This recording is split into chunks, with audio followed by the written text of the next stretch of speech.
Hello, you beautiful internet you, and welcome back to another exciting episode of Careful Cantrip, where a group of friends from Ghost to Gold Coast do their absolute best to get lost in dungeons and run away from dragons. As always, I am your host in ever-loving universe, and these soon-to-be-seen warriors of the dice are my players. Guys, you already know what to do. They can't see you, but give them a little love, would you?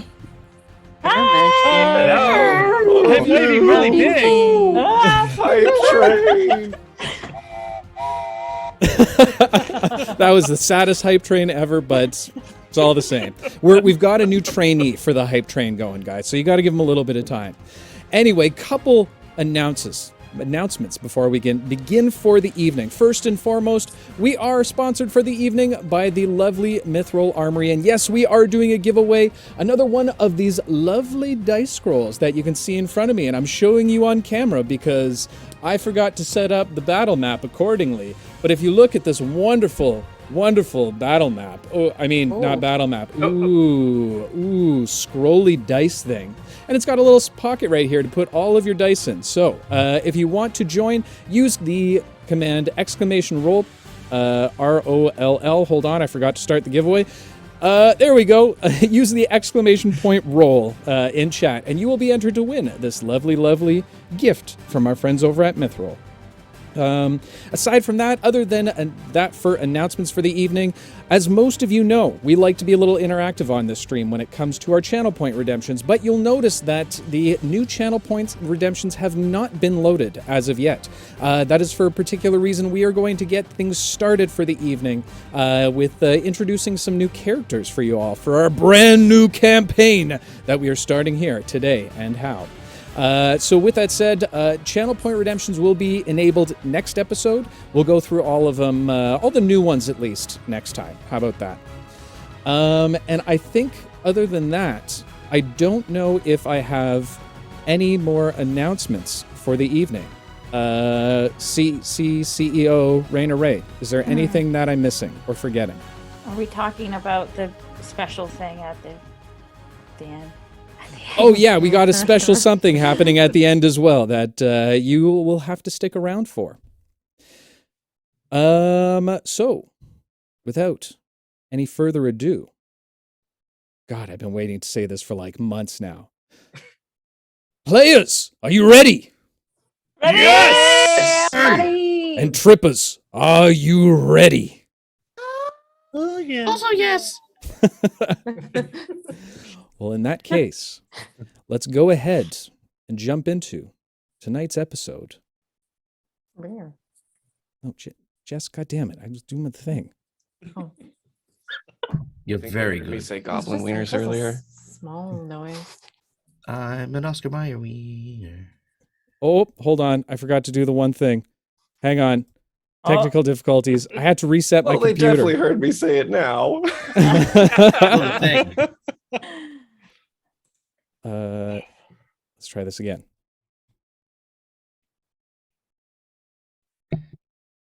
Oh, God damn it. Of course, first time out and stupid music doesn't want to start playing for me. It's playing. It's playing. I Yeah, hear it's it. playing. Oh, you Yep, can hear got it? it. Yeah. Can Stream hear it? Stream, can you guys hear music yet? I know, tech goblins, am I right? They're the worst.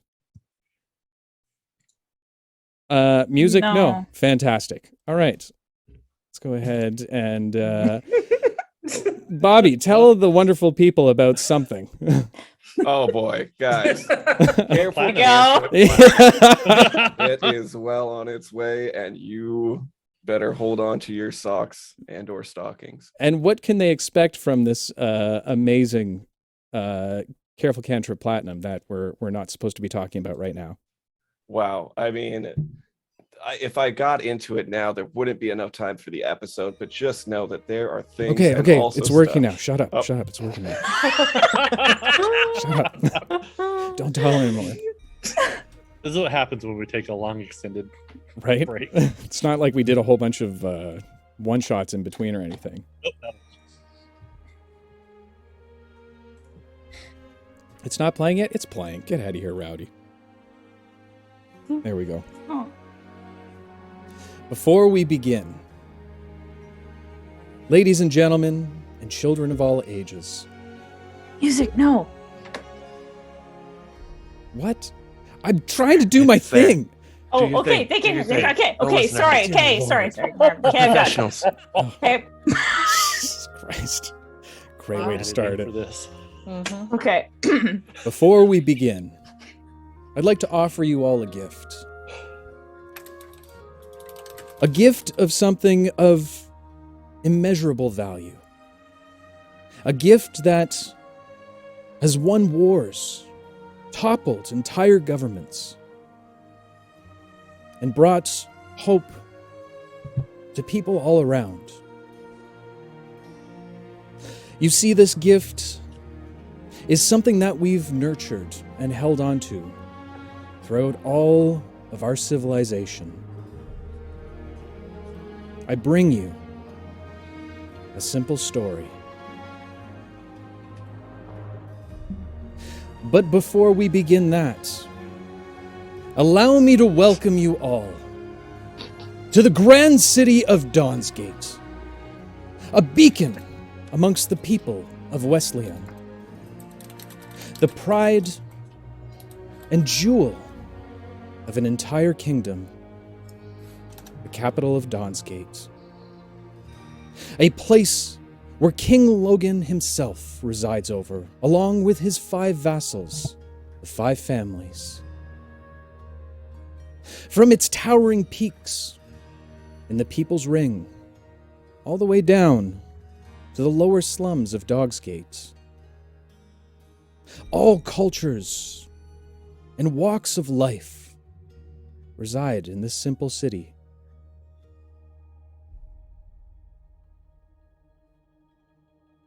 But today we start slow, down within the lower region of Dog's Breath. As the morning arises once more, the light now cascading over top of many windows, causing a glare for most. Where in a small little tavern known as the Squeaky Wheel, the doors open as a beautiful woman walks forward. Raina, if you'll please go ahead and introduce and describe your character for us. Oh my gosh.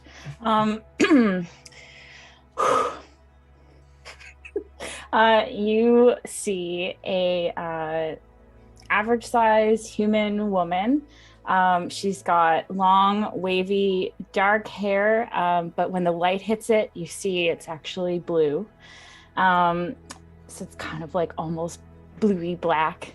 She's got golden freckles, and she's got bright violet eyes. She's got a tattoo on her arm, and she's wearing sort of like a strapless shirt that has like a cuff that comes off the top. And she's wearing shorts with high boots, and she's got this really cool half skirt thing that's kind of like a sarong.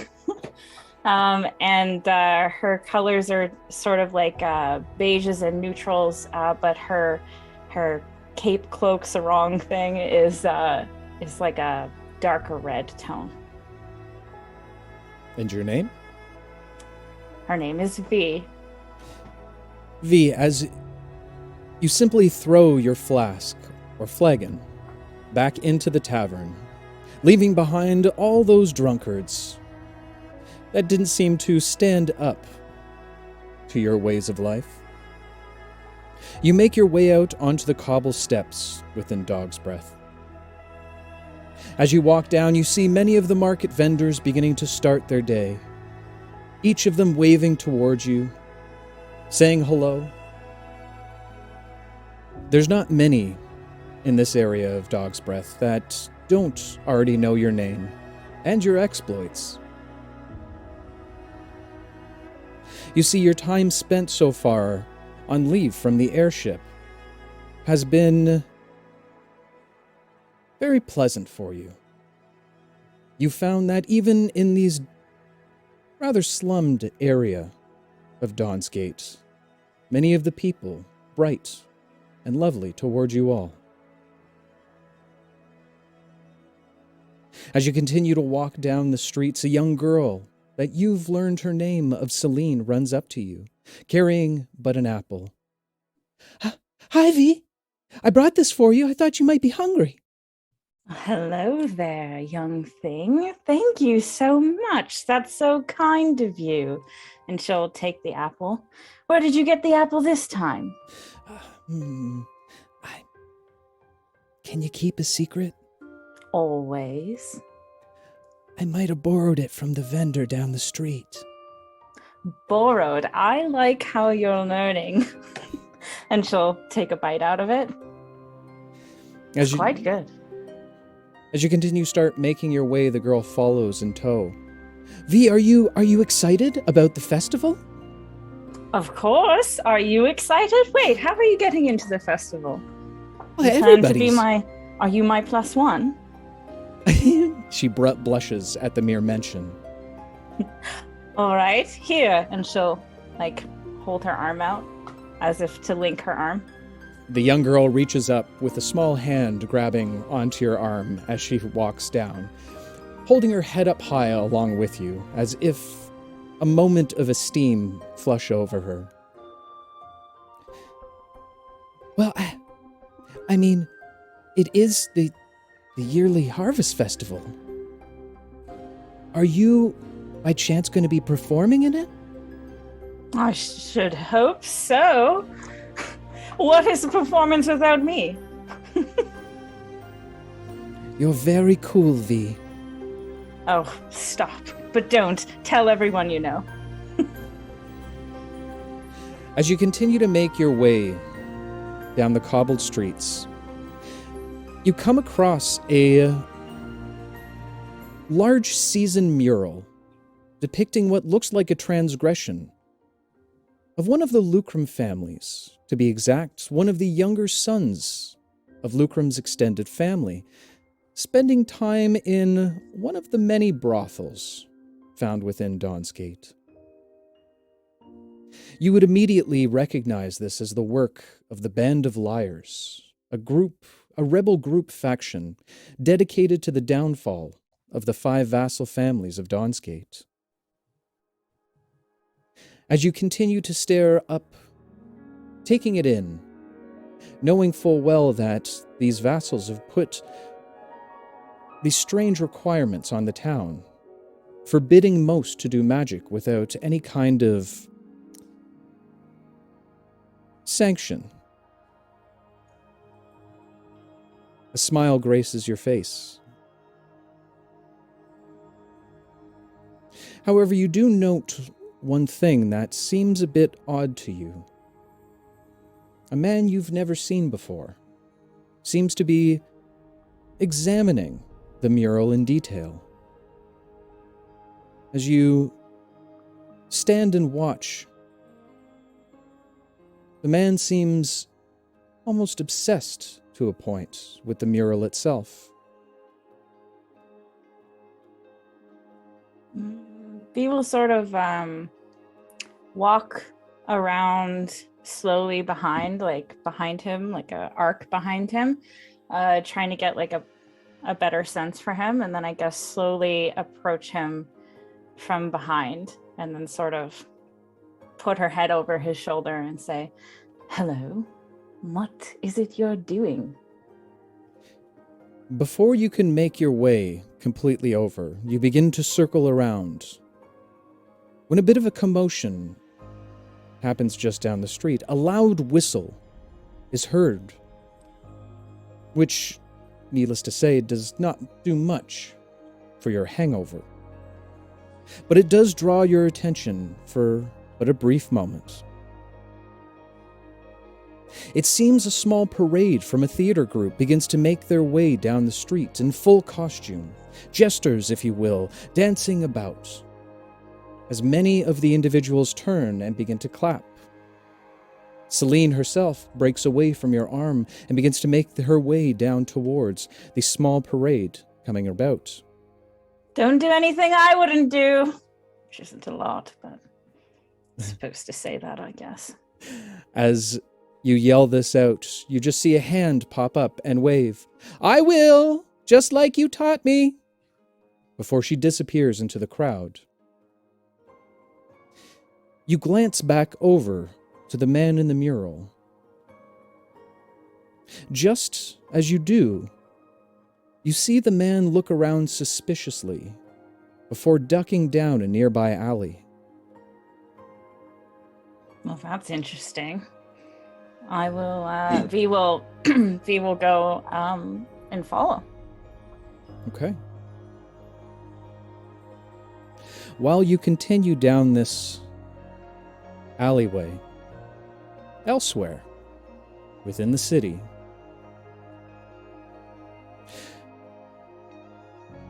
a knock is heard on a door not too far away.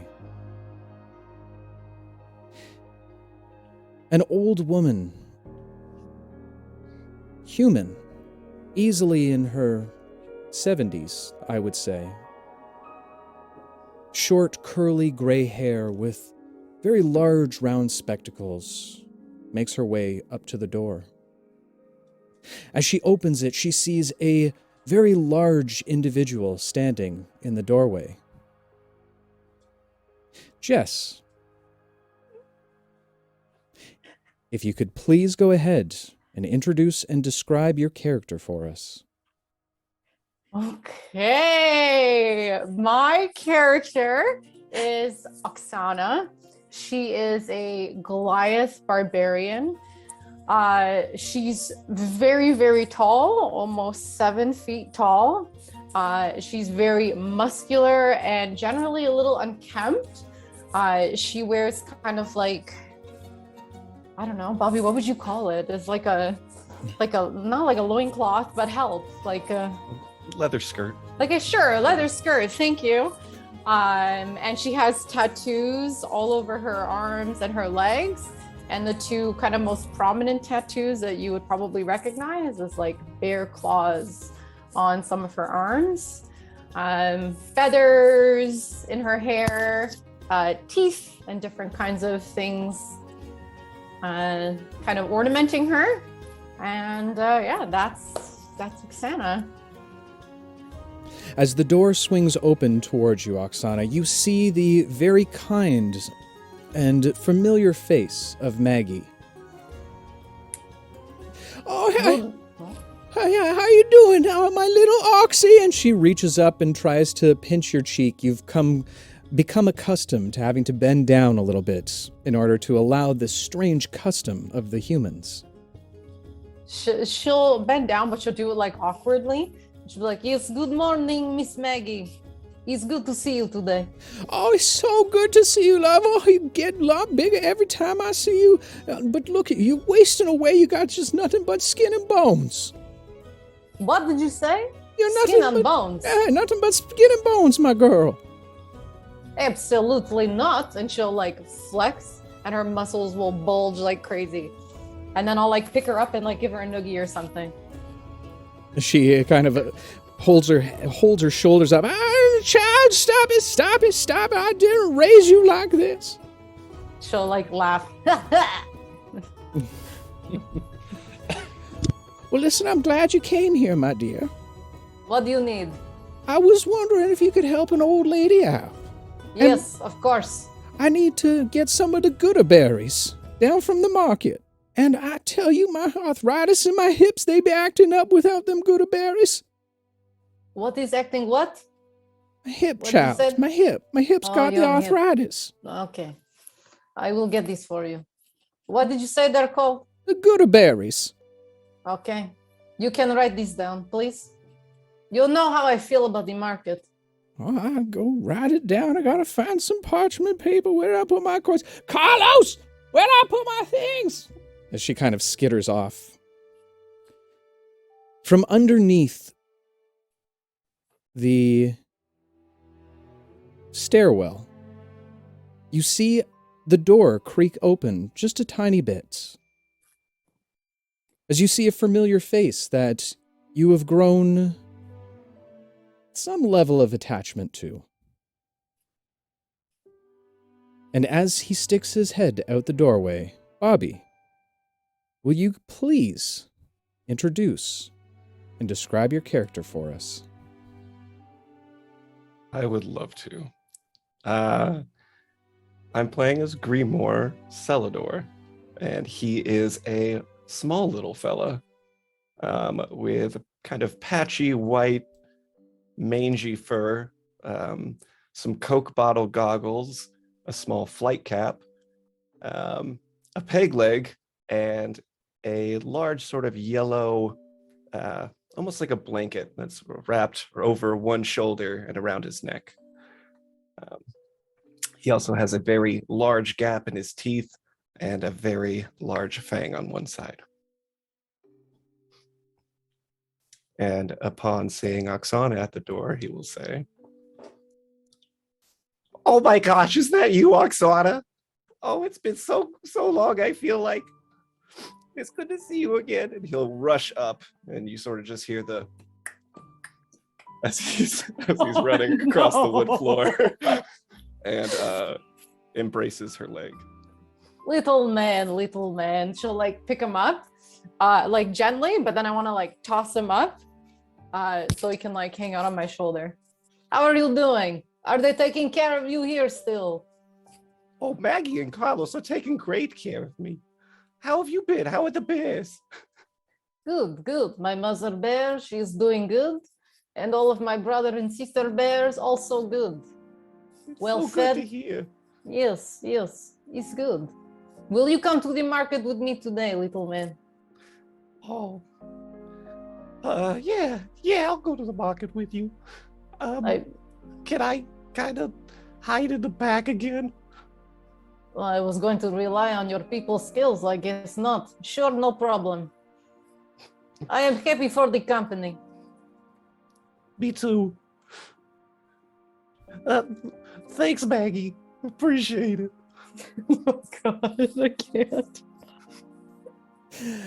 As Maggie makes her way back into the room, "All right, now I got it. Oh, Grammy, I see you come out of hiding."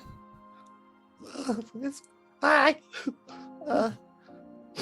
You'll hide behind sort of Oksana's hair a bit. I don't know what's wrong with you, child. I mean, we've been taking care of you for quite some time. I really do appreciate it. As you hide once again back behind Oksana's hair. Yeah, he says it through the hair almost. Just see Hey. the flap, like the hair flap a bit as he's talking.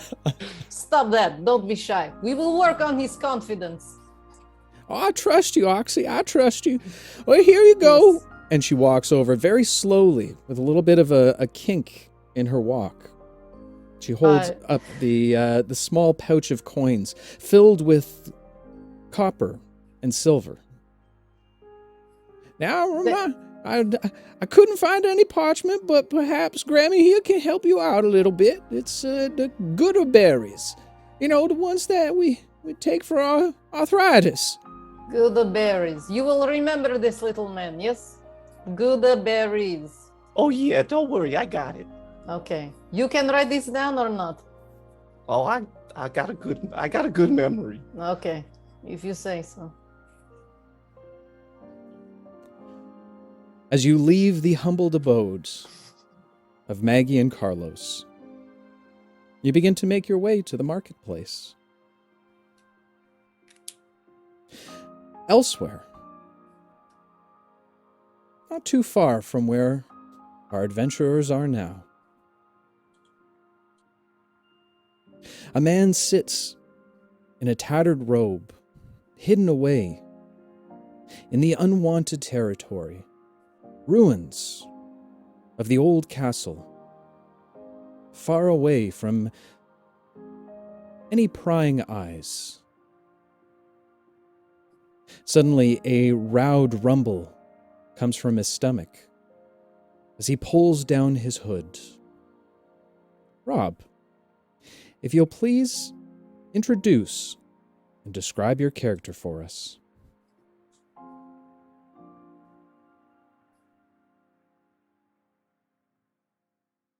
I think you might be muted, Rob. There we go. All right. Sorry about that. I am playing Sicarius Mortem. He is an Azamar paladin.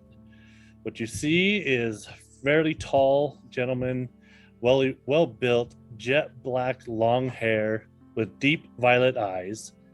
He wears your traditional chainmail with the underlayer of deep purples. He carries around a large greatsword that he has blackened. He also carries around his neck a nice pocket watch size necklace with the little symbol of an engraving that's dear to him that will come out later. And on his neck, he has a tattoo of a sword with little three like not wings, but almost like flame-like things coming out of his neck. As you begin to stand, again, your stomach rumbles. Clearly, time to go find some food. You quietly duck down the alleyway, knowing full well that quiet is of the utmost importance. For the remnants are most likely not too far away.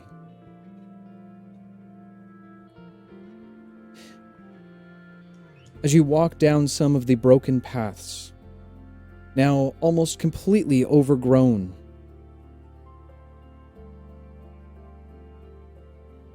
you step quickly and quietly. Rob, do me a favor and go ahead and make a stealth check for me. First roll. First Don't roll. fuck it up. Don't Nah. fuck it up. Don't fuck it up. Nah, At one. disadvantage. Ooh, typical. That is a 6. Ooh, that's not great. No. Way to go, Rob. It wasn't a 1 though. But anybody can hear me. As you continue walking, the snap of a small branch underneath your footsteps. Immediately on guard, you begin to look around. Doesn't seem you've drawn the ire of any of the remnants at this point. Then I will just keep moving forward, not sticking around long enough to grab more attention. As you continue onward, you spend a bit of time trying to find the one of the buildings that don't seem in complete disarray and rumble. Looking around, you remember hearing tales of what had happened to this place. You think back and try and put yourself in the situation where one day, many years ago, a massive magical explosion tore through this area of the city. Most vacated, as a large chasm ripped through the entire city. You always get a wonder as you walk over the bridge of the chasm leading from the unwanted territories back into Dog's Breath.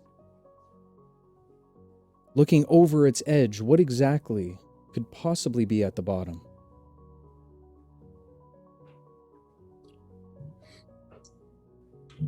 Glance over as I'm walking. You finally stumble upon a small, almost cottage-looking establishment that doesn't look like it's been too devastated over the years. That's where I'll head. Slowly making your way up to the doorway, you turn the knob before entering. A small creak is heard. Hopefully not enough.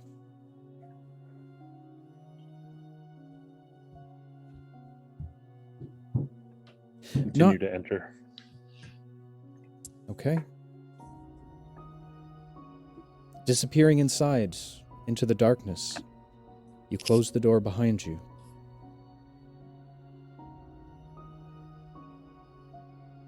Not too far from where you stand,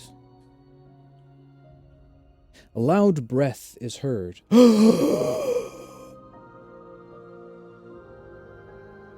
As a man sits upward, eyes wide, on a stone slab, darkness surrounding him.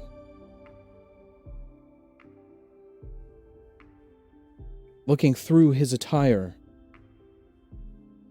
he finds but a small set of matches, striking them to light the area around him. Swiss Dave, will you please go ahead and describe and introduce your character for us? Okay, my character's name is Tristan Pelham Corbin. He's pale of skin, white, long hair. His eyes are bright green. Right now he's kind of just wearing bandages all over. He has a scar across his face, and the little bit of clothes that other than bandages that he has are completely torn up. He sits up and just looks around. Looking around, you find yourself in a strange and unfamiliar place. The walls lined with what looked like valuables. Looking at the bandages down at you, you remember the last moments that you can remember. Flashes in your mind's eye. What do you remember, Tristan? Tristan remember going around on his daily routine when all of a sudden a really loud noise came around, like a boom, and then just shaking and complete darkness. After this, he remembers panicking and wondering what happened. And now as he sits up here, it doesn't make sense.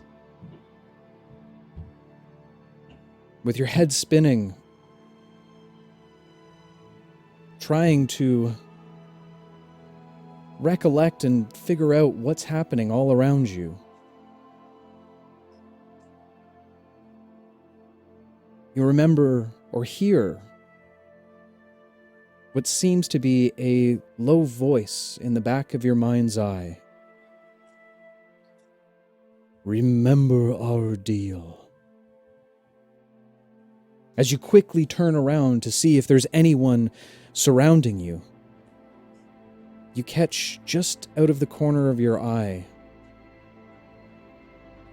but a glimpse of two glowing green eyes. As you steady your head, you realize there's no one there. Just the shadows.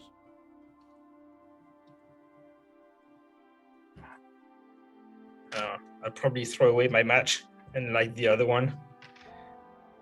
Stand up and just go through the home, the wreckage, to see if I can find anything. Go ahead and make an investigation check for me. Oh my god. Investigation. 16. 16. As you begin to walk around the room that you seem to be in, there's no windows. Only a single door that resides in the front. Looking back at the slab of stone that you awoke on, it suddenly becomes abundantly clear.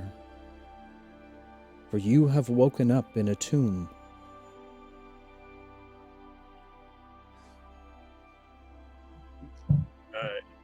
Great. I will make my way towards the door as best as I can and try to open it.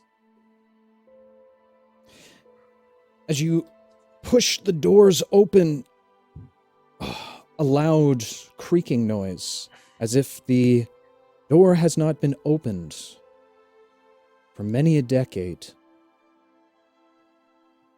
You stumble out into what you see now as a graveyard. Many of the gravestones grown over, some chipped. Your head still swimming. You begin to make your way outside of the graveyard,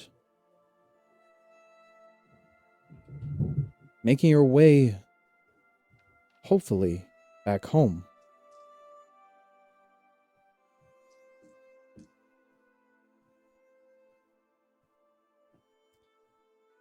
Elsewhere in the city, a man walks down a dark alleyway.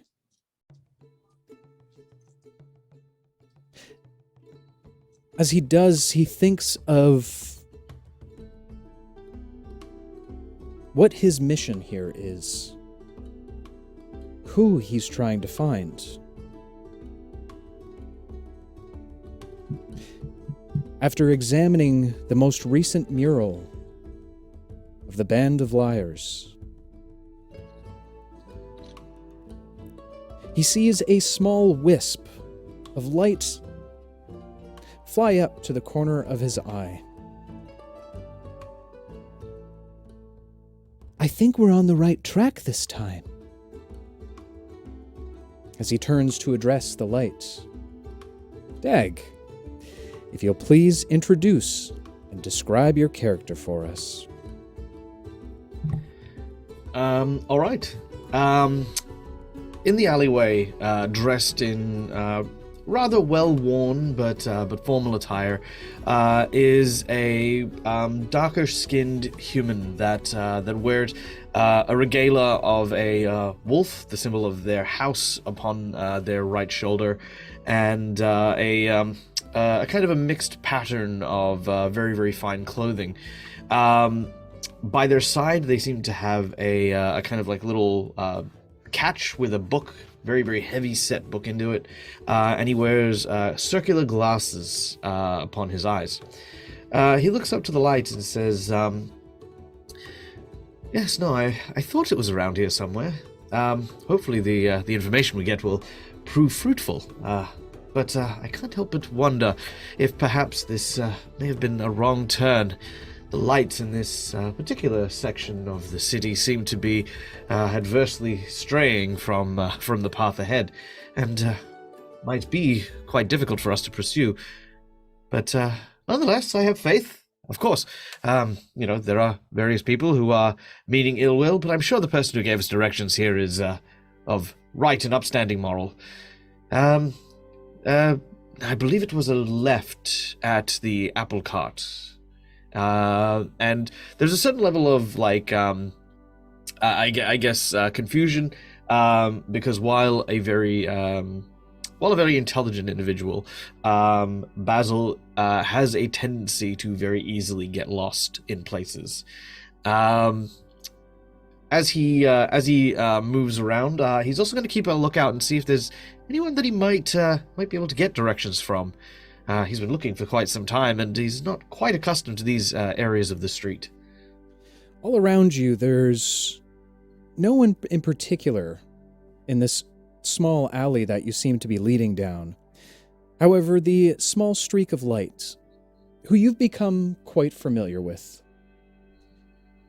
as part of your agreement with your mistress of the Fae, assigned you a companion. A young wisp looking to prove herself that you've come to know as Brynny. She's proven herself quite useful so far, as it only seems to be you who is able to see and hear her. She pipes up. You're quite on the right path. In fact, not too far ahead, I heard a commotion. I'm assuming those are the people that you've been looking for. But be warned, Basil. You are being followed. Very simple-mindedly, Basil immediately turns and says, "Am I?" As he turns around to see who's following. V, please go ahead and make a stealth check for me. All right. Wow. Okay. That's really fluky. It's a 22. Okay. As you whip around, you don't see anybody there, per se, Basil. I think perhaps the shadows may be playing tricks on the mind.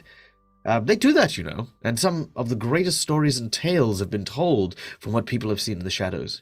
Did you know that back in ancient times, when caravans used to travel along the wide and open roads, they would set out a night watch, and the night watch would spend much of their time gazing out into what might and what could be, a world of possibility unfolding for them, and in the morning, these tales were then told to the people of the day. And advertently, when the night would then fall, these cautionary tales were then shared, which then became what would commonly today be known as bedtime stories. That's quite the tale that you tell, Basil. You're quite the intellect. Not sure why the Fae chose you, our mistress, that is. But nonetheless, you are still being followed. Then perhaps may we hasten our steps. If this person is indeed following us, then perhaps their intent will be revealed further down the trail. Come, quickly, and I will hasten my step. Okay. As you quickly hasten your step, you continue to make your way down the alleyway, V closely in tow, watching this strange man. And as you come to the end of the alleyway, you begin to hear voices. People dictating quickly back and forth to one and each other, almost calling out instructions.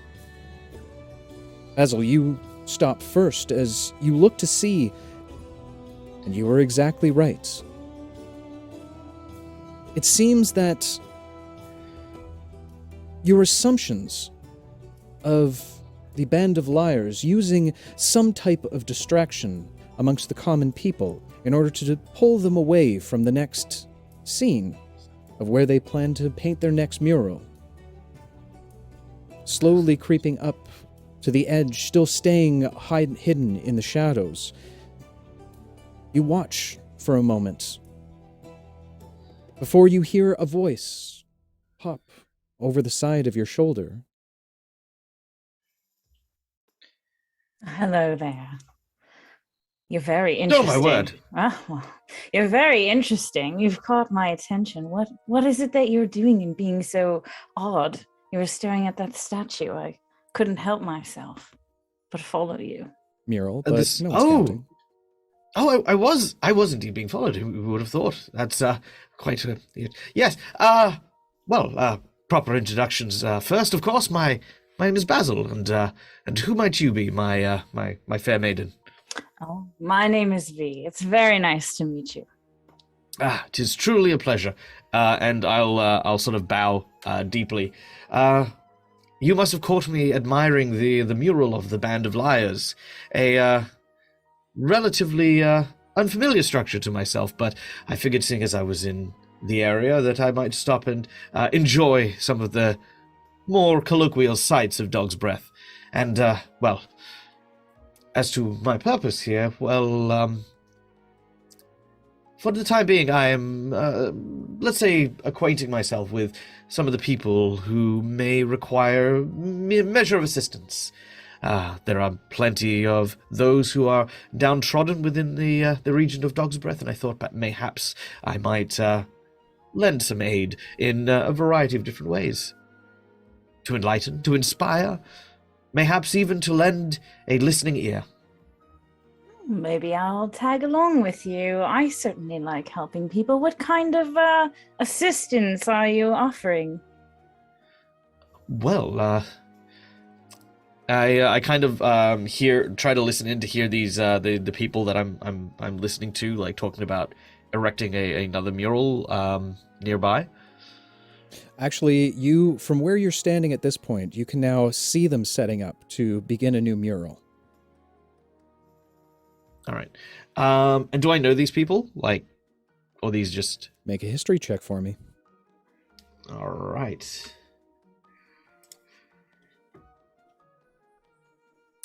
Oh, that is a 5. A 5.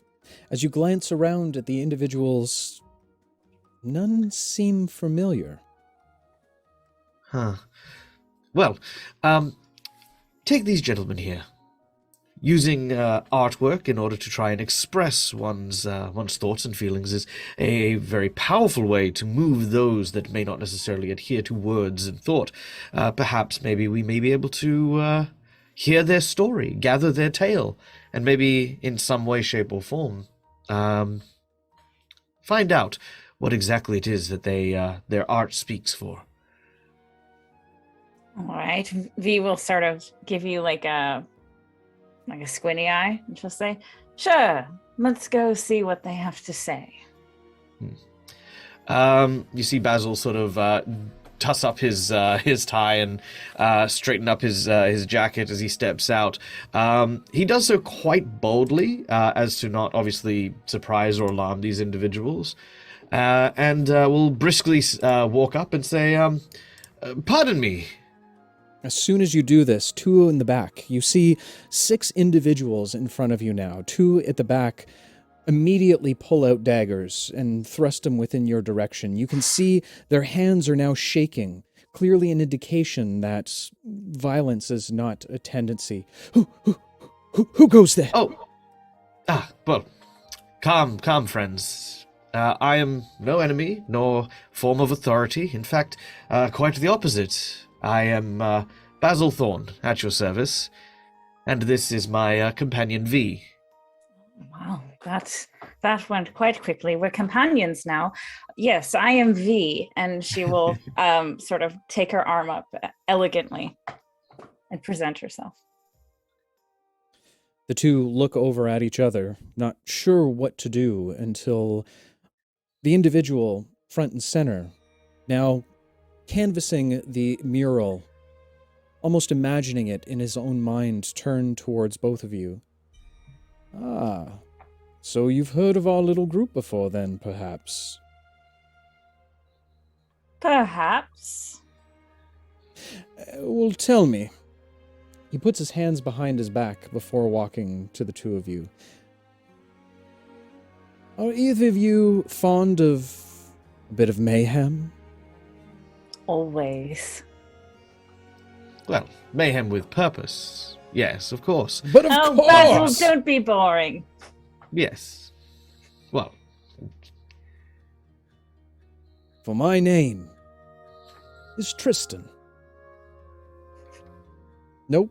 I looked at Dave's character for a second. It's like, wow! I was like, coincidence? Tristan, my god. People can have... There can be multiple Tristans in the city. Yes. Not a common Everyone's name name in Dog's Breath, is Tristan. No. Looking Yes. at my notes, my name is Tenon.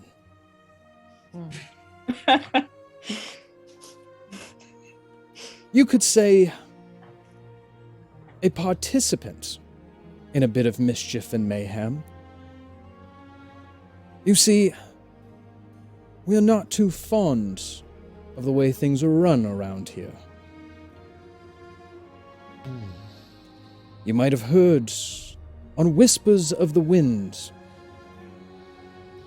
Now, mind you, you won't be able to tell anyone this, of course.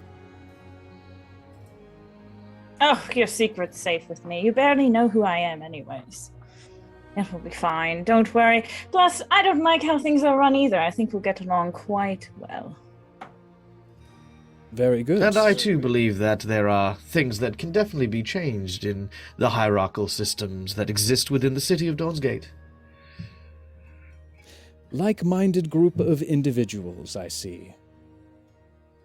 Now, many of us in the Band of Liars, we hold particular talents. Do either of you have any talents? People look at Basil first. Please. Well, I'm a scholar of sorts, and I find myself to be quite quick and skilled at the art of the dialogical dialogical repartee. And as I start by saying, for example, once upon a time.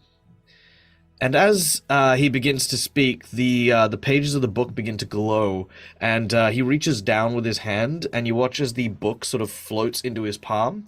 And as it opens up to a particular page, it's almost like a pop-up book, as he begins to weave this story about a girl who finds this very cute little Labrador. And I'm going to cast my spell, Fabled Image, which creates a illusion of this little girl during the story that's being told, and this tiny dog that sort of seems to run around.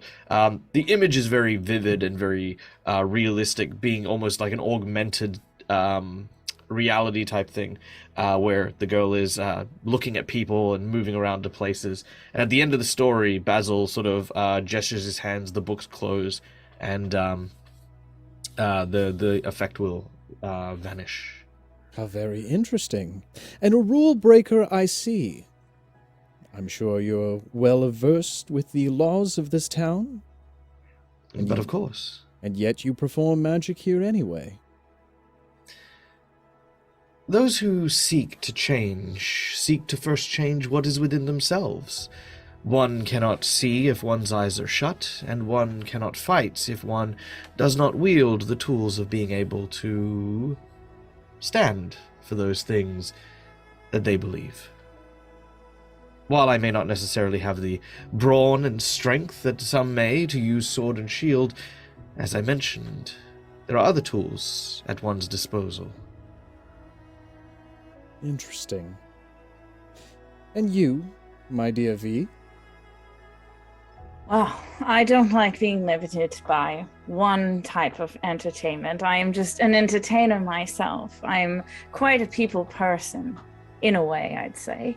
But I guess I could show you this. And V will take out her rapier, and she will sort of perform like a sword dance, I guess you could say. She'll lightly move her feet around in a twirl, using her rapier like in strategic poses. She'll also, inspired by Basil, she'll use her cantrip. She'll cast dancing lights and make like the 4 globes appear around her, spinning around her. To do that, you hear from somewhere on her person this really light music box sound playing. Okay, go ahead and make a performance check for me. Here we go. Come on, dice, don't fail me. Oh, 21. Jesus. Are you sure you're level 1? You did roll a level 1 man, character. I rolled an 18. I'll applaud. Thank you. Tenon looks to you both. Well, it seems you are both well equipped with your talents. Perhaps you can be of use in some way. Now, mind you, I will warn you, to be performing magic like that in front of complete strangers, not the wisest thing to do on these streets. But it was fun, wasn't it? It was. It was. And well, most people that would believe in such things as magic being used by others would equally be less than inclined to believe that the words of a storyteller suddenly coming off the pages is anything more than simple charisma than it would be, say, the use of magic. And while I would completely agree with you, Basil, I would believe that those that hold power in this city would think otherwise. There's a sense of bureaucracy here. Well, ever since the incident, there's been very precautious measures that have been made in order to allow certain individuals the access to magic in such a free-form way. I'm sure nothing I'm telling you is a surprise. No, it is one of the things that I have been working quite hard towards trying to change within the city. Because not all, like myself, are able to even control the magic that resides within their bodies. There are many who currently reside in Dog's Breath in hiding or struggling in the streets because they are unable to control or even receive the help needed to master the arts of the arcane. I like both of your styles. I need you both to make perception checks for me, please. Ah, there it is. That would be a 7. Okay. That would be a 17. 17. Elsewhere in the city, two friends of strange variety continue to make their way to the market. Oxana, you feel the glimpse of, or the movement of Gremor directly behind you, occasionally peeking out from your hair, surveying the area. Quite skittish. You can feel him shaking a little on your back as you carry him. Little one, tell me, what is the matter? We have talked about this. Oh, you know, I just get a little nervous when we go out in public like this, Oxana. We have to work on your confidence. Why don't we try, why don't you walk in front, huh? What do you think? Oh, I mean, if you think that's best, I guess I'll give it a try. And he'll slowly kind of clamber down you and walk in front. Again, you just hear the Can he keep up just with on me? the cobblestones. Well, you're keeping his pace at this point. Okay. I'll slow down. You're having to slow your stride a lot. I'll slow down. I'll slow down so he feels like good about it. There we go. This is better. Much better. How do you feel? Oh, I'm kind of scared shitless, if I'll be honest. But Oh, I'll be all right. you've got this. Chest high. Oh, Stand all right. tall. Oh. He kind of props himself up, and now he's kind of like walking with like it's not working. It kind of hurts my back when I walk like that. As the two of you continue down the road towards the marketplace, as Gremor appears in front of you, quite a few looks turn towards his way. A few snickers, a few pointing towards him. Gremor, you can feel the eyes all upon you at this point. He starts to get a little flush, and you start to see as he walks further and further, his ears start to his very large ears, which I may not have mentioned. You can see it on screen. As more and more snickers are heard and things, they kind of start to get lower, and his head gets a little lower. Oxana will go right up to him and pick him up and be like, little one, are you bothered? And I'm going to look around and make eye contact with the people who are snickering at him. Immediately, the eyes turn down towards the floor as soon as you make eye contact with many of them. As you do, I wouldn't say tower, but close enough to many of the individuals that are all around. It's okay, Oxana. They probably just think I'm really handsome. He That sniffles a must be bit. what it is. Because I'm Yeah. sure they're not saying anything else. Or they won't be able to think at all for very long. At And I'll this, say it like nice and loud. oh yeah. Actually, make an intimidation check for me. Okay. That is gonna be 10. 10. Many of them begin to look around. A few with wide eyes immediately go back to what they were doing, ignoring the situation. As you continue to make your way into the marketplace, passing a few stalls as you go by, you eventually make it to the familiar vendor you've been to quite a few times before. Roll off.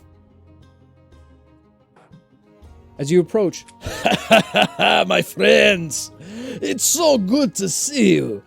Grammar, you are looking very good today, my friends. Thanks, Mr. Roloff. I really appreciate that. I needed that today, actually. And Oxana, such a lovely, lovely girl. Roloff, my friend, how are you doing? I am doing well. I am doing well. Good, good. Business is good. Business could always be better, but you know how they goes. I know. Listen, I need something from you. Of course. I actually forgot the name. Grimoire whispers in your ear. We were supposed to get good berries, remember? Good berries? Thank you, Grammar. Grammar, my friend. Jesus. Everything's great. Everything's great. Yeah. Doing good? Doing good? Yep, everything's great. Oh, yeah. Just the gooder berries for today. I take it Maggie's arthritis in her hip is acting up again, yes? Yes, yes. How is she She's- doing, by the way? You and Carl doing well? Carlos are doing well? Well, otherwise good, they seem. I don't hear any complaints. I take good care of them. All I hear is the clicking of her hip when she goes down the stairs. That is a strange thing to say, Grammar, but nonetheless, I I know. have the greatest of gooder berries for you today. Excellent. This will be enough. And I'll like pick up the coin purse Mhm. that Maggie gave to me. As you plop it down directly on the storefront, it opens up a little bit as his eyes go a little wide. Well, that's far more than enough, Oxana. Are you sure there wasn't extra in here for something else? She only said the good berries. If you give me a handful, I will just take what remains back to her. All right, I can help you with that. He turns around within his stall and begins to look in a specific cart as he takes large purple berries, almost the size of the average person's palm, and begins to pile it into a small satchel. I'd like Gremmer, go ahead and make a perception check for me. Is this based on hearing or sight? This would be based on sight. Okay. That is a 14. 14.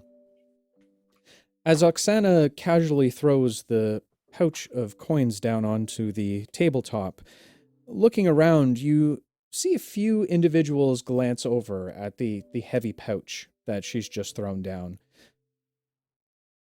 Immediately, you're a little cautious by this, knowing that those within Dog's Breath are not the most fortunate individuals, and anyone who seems to be passing around any kind of coin might be in a bit of a target, if you will. Oh, Oxana, Yes, Like- little one. you should probably be more careful when you're, with the jingle jangles. The jingle jangles? With the coins. People around here get a little jumpy. You know, they're all struggling a bit financially. Okay. I'll pick it up and I'll kind of say like, if you will take what you need so I can put these away. And I'll kind of look around and notice to see like who's checking me out and stuff. Okay. Also, I think that guy's looking at your butt. Well, I don't blame him. It is very impressive. As you turn around, you see a very, very elder man who Oh, God. who seems to be observing the belt with on your hip. Oh. I'll be like, and I'll turn back around. As you turn around, the store merchant once again puts the satchel of gooderberries down on the table for you. Oh, that is going to be 5 copper. I don't know how to count. Gremner, here, take this. Oh, I got it. Don't worry. Thank I'll, you. Take out 5 copper. Sort of like, hold on to. Oh no, I can't. He'll reach out, very much not getting close enough to roll off to hand him the stuff. Instead of handing him the coin, I'm just gonna lean forward. There you go. Then he hands over the 5 copper. Very good. There you go, Mr. Roloff. Very good, very good, very good. Well, you go ahead and wish Maggie and Carlos the best for me. I hope the best with their hips. I will. Have a good day. And I'll, I guess, turn to leave. Okay. The two of you turn to make your way out of the market, unless there's anything else you'd like to potentially check out or look for. No, not me. Bobby?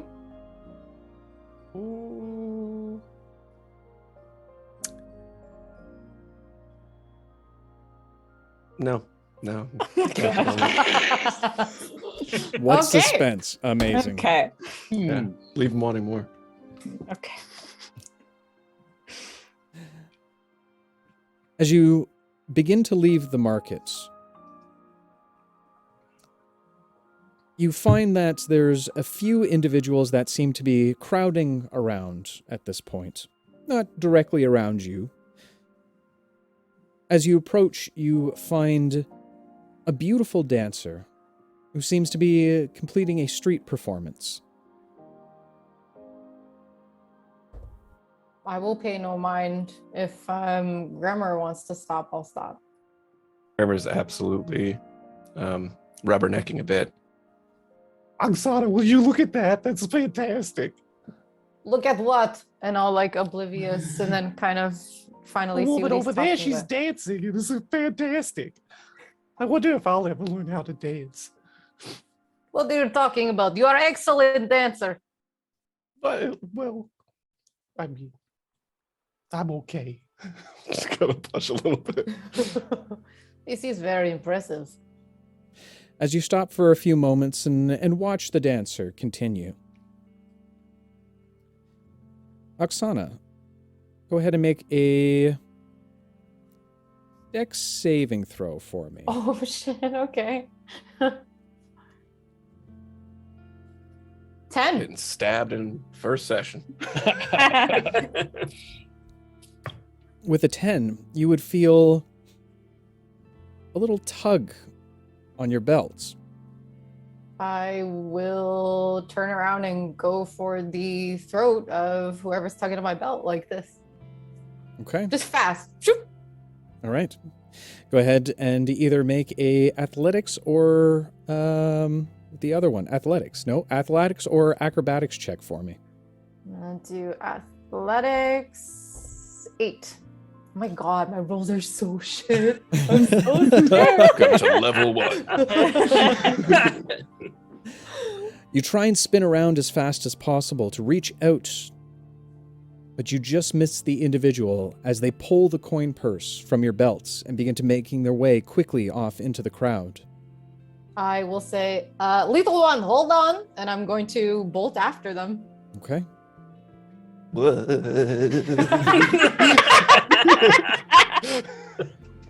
Hold on to my hair. Okay. You give chase after the pickpockets as they disappear into an alleyway. Straight down the alleyway. Okay. I'm gonna yell at them. You thief! Stop right there! Okay. As the two of you disappear into the alleyway, Tristan, having made your way through a now devastated small city area,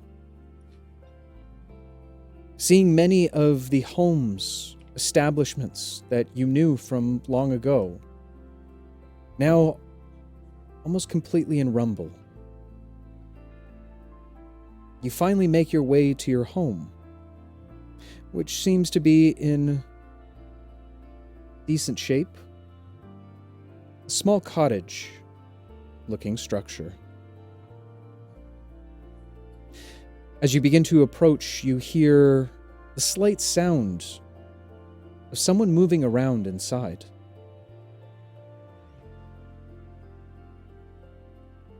I'm going to try to be stealthy and try to look inside if I can see who is inside. Go ahead and make an investigation check for me. Oh, again. Investigation. Oh, dirty 20. Dirty 20.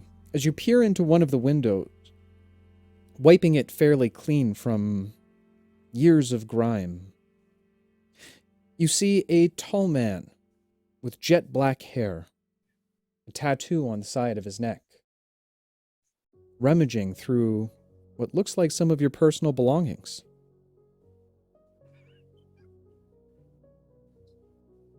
I will move to the front door and open it. It's like, hey,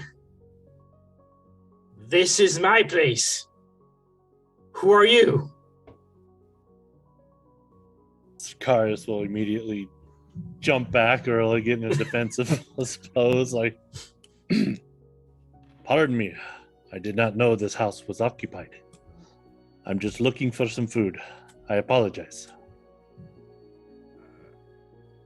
The cellar is in the back. And I will go into the house and go towards the cellar of the house and look inside. I will cautiously follow. Tristan, as you lead the man to the back cellar, you open it up only to reveal that there doesn't seem to be anything there. A few empty pots, a few empty vases. But it doesn't seem like any of these things have been touched in years.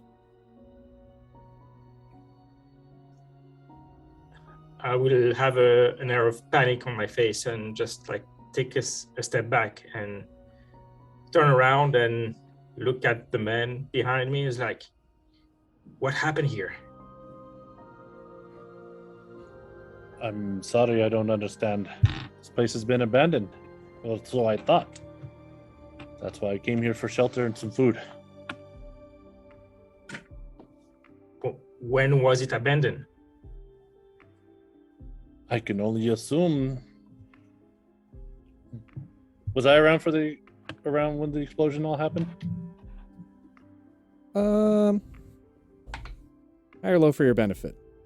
Always go high. No. All right. So then I don't know. I just know that this is an area that most people don't go. So this is where I hang out.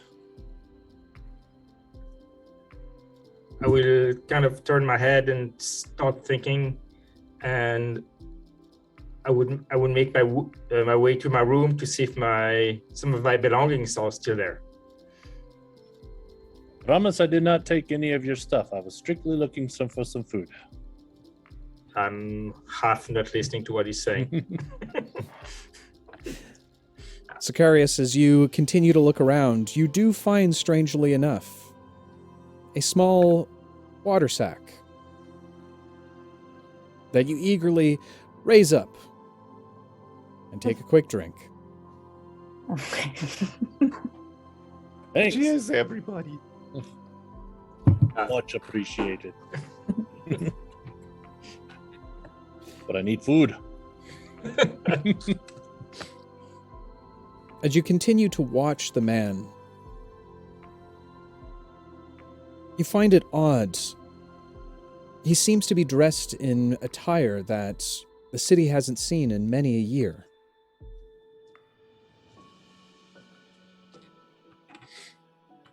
The look on his face is of that of panic mixed with loss as he continues to rummage around his home, seemingly looking for something. What is it you seem to be missing? Wife, son, things, and I kind of look around to see if any of my personal belongings would be still in the room or anywhere in the house. Anything that would remind me of before. Are you sure you're in the right place? This place has been abandoned for a while. Like a long while. Yes, this is my house. I'm sure of it. Sorry, my friend, but I don't know how to help you because that does not make any sense whatsoever.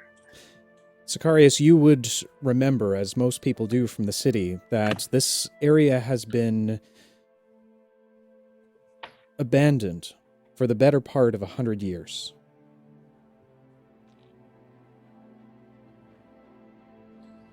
Nobody's been here for well over 100 years. So, unless you're very, very old, this cannot be your place. Yesterday, there was a big explosion.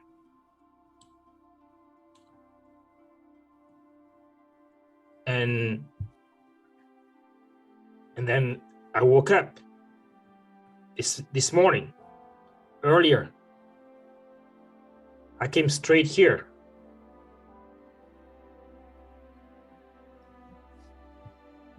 And he started running around the place just looking for stuff.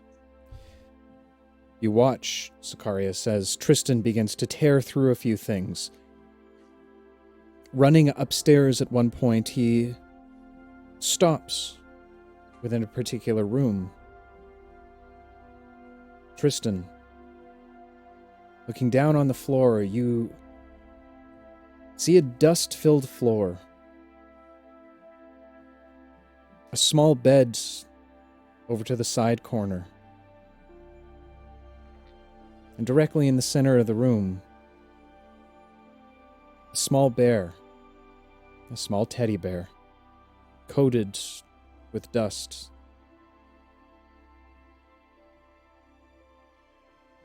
You would remember the tiny little bear, Healy, your son's toy, that he never left home without.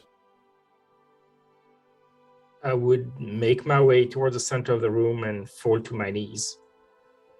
Pick up the bear and say, Lucius, and hug the bear and stay there for a while.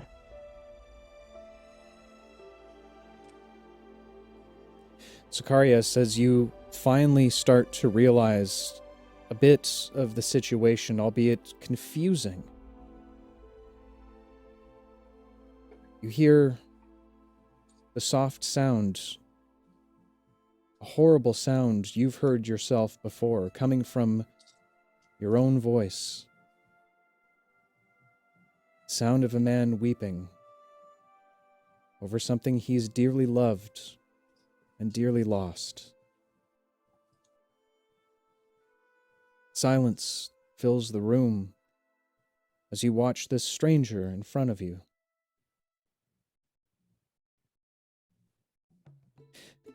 However, that silence changes as you begin to hear the sound of scrapings and the sound of slight gurgles coming from the floor below. But that, my friends, is where we're going to take a short break for the evening. Ow! Of course it is. Wow! We are going to go ahead and take a short rest. We won't be gone for too long, so in the meantime, why don't you do yourselves a favor and go get your apple juices, your orange juices, maybe even your gooderberry juices. Give us questions over break. We'll take a couple. We'll take a couple quick questions over break. Yeah, we will be back in about 5 minutes or so. Guys, stay tuned for the very first episode of Campaign 2. Careful Cantrip. We'll see you soon, guys. Bye! And we are back, ladies and gentlemen. As always, we take a few questions on our chat, or on our break, and it looks like we've got a couple, so let's quickly go through those. Also, thank you so much for the next hype train, guys. You guys are incredible. For all those of you who have subbed and give bits and gifted subs, thank you for all of the new friends and all of the wonderful things. Going through a couple of the questions, how long has it been since C1? We're going on about 4 months since the end of last campaign, give or take, I think, something like that. Love the art, by the way, as well. Who is the artist who drew it? None other than our fantastic, right beside me, Bobby, aka Gremor. Almost called you Lucy, but there's been a few times where I've almost slipped, but keeping it real so far. So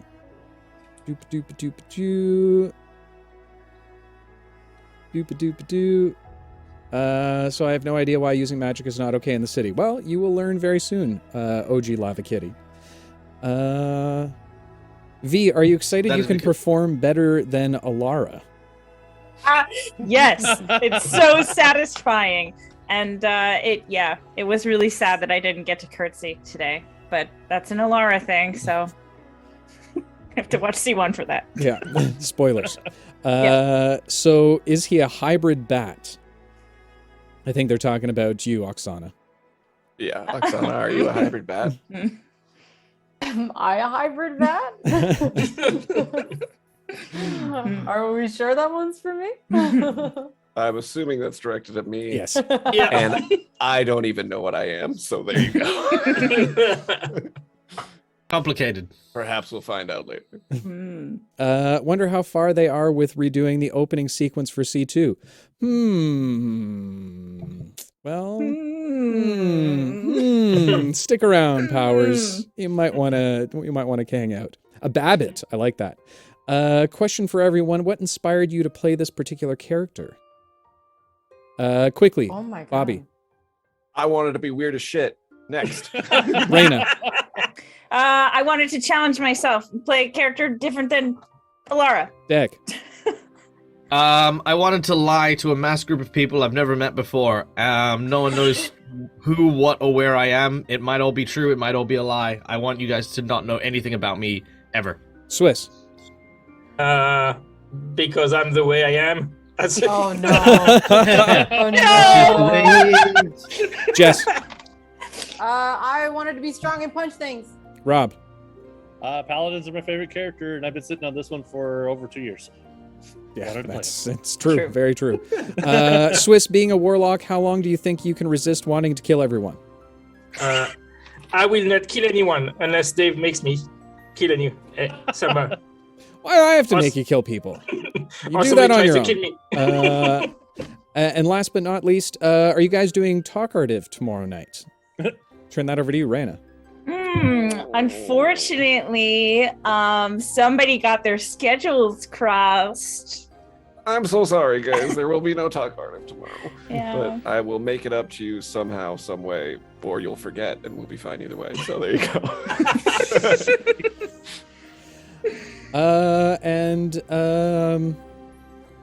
Naomi, can I get a quick recap, Dave? Yeah. There's a whole bunch of characters. They're brand new. They're in a city right now. They're meeting each other for the first time. They're starting to pair up a little bit, and shit is about to go crazy. That's pretty much all I got so far. Also, everybody's calling you the Babbitt so far, Bobby, and I think it's wonderful. Babbitt. Love it. That's fitting. Oh, fair enough. We do have a hype train going. So if our newest hype train conductor could help me out in a second. Absolutely. Chris, we miss you. This is for you, bud. Miss you too, D. Hype train. Hey! He's learning. All right. So before we get back into things, just a quick, we're going to do some Dnd Yoga. So, yeah. On this side, we're going to do the good old Naga Nelly stretch. Good. Oh, I got lightheaded. Do you hear the music right now? It's actually so fitting for yoga. Might like- help you. I call this one the Griffin Gap. Oh, yeah. Oh. The Griffin Cap. Yeah, it's like Downward Dog, but not quite. All right, so with that said, let's go ahead and jump back into the episode, shall we? Tristan, Sicarius,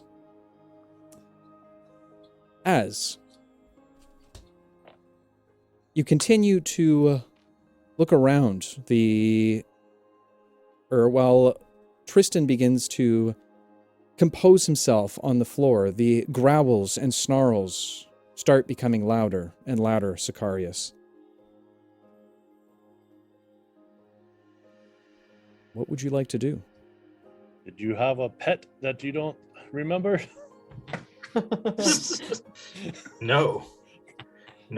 He's saying it's coming from the ground, so I will take my blade out and just start tapping on the ground to see if there's any like hollow spot or weak points in the ground.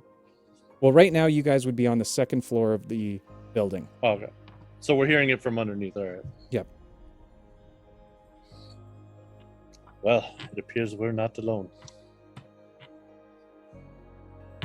And I'm gonna grab my sword and I'm gonna start heading downstairs. Okay. Tristan, what are you doing?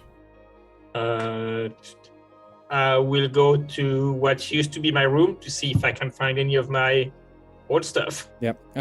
Making your way over to your room, you find a familiar large chest. As you open it up, you find all of the equipment you used to use to head outside of the city. The small bit of armor that you used to use, as well as your weapon that held by your side. Right. I will take everything but the armor because I don't think I will have time to put it on unless we're running away. But well, I would put the armor in a bag and just take it with me, but just not put it on. Okay. Then I would follow my new, I don't know, intruder? Lover? No? Okay, I was way off. Not yet. Damn, let character development, Dave. Damn. You heard it here first, folks. Triscaria. Ship it. Hashtag Triscaria. I love it. Let's start the hashtag. Hashtag Cristaria. Sorry, Rob. I mean, you're technically back alive, right? So that's not necrophilia. Oh, boo. Who said I was dead? I didn't know that. What? Making your way down the stairs quickly, you now see about 3 of the remnants now entering into the home directly. Both of you draw your weapons at the same time. Oxana, following the thief around the corner, you immediately find yourself inside of an alleyway. And just at the other end of the alley, handing the pouch over to a larger individual, you immediately recognize the boys from the Fetal Gang. And with a 17 dag, you take note as the individuals from the band's lyre, now working on the mural intently, seeing a guard peeking around one of the corners to the alley. As they continue to make their way around, you see 3 more now rushing down the alleyway towards you. Tennant turns his head around. The gods are approaching us! A few of the band of liars quickly get up and scatter and run off, as you all seem to be faced against your individual opponents. I need all of you to roll initiative for me. First combat. First combat! Oh my god. Get some real dice. D&D Beyond is not a high roller. Oh, I'm going to. You know what, Rob? I've reached it. I've reached my limit. Here we go. There's some real dice. Okay, I will let you re-roll Sick of it. in order to... No. No, I'm going to it's give you okay. another roll. No, it's okay. Don't Do worry. it. Then my... Do it. Oh, okay. Do it. Do it. Do it. It actually wasn't that much better. It's a. Do you want it now? Yes. Yeah, you can tell me. Go ahead. 12. It's a 12. That's a little bit better. Yeah, it Sicarius. is. I got a 10. 10. Big numbers. Grammar. Oh, yeah.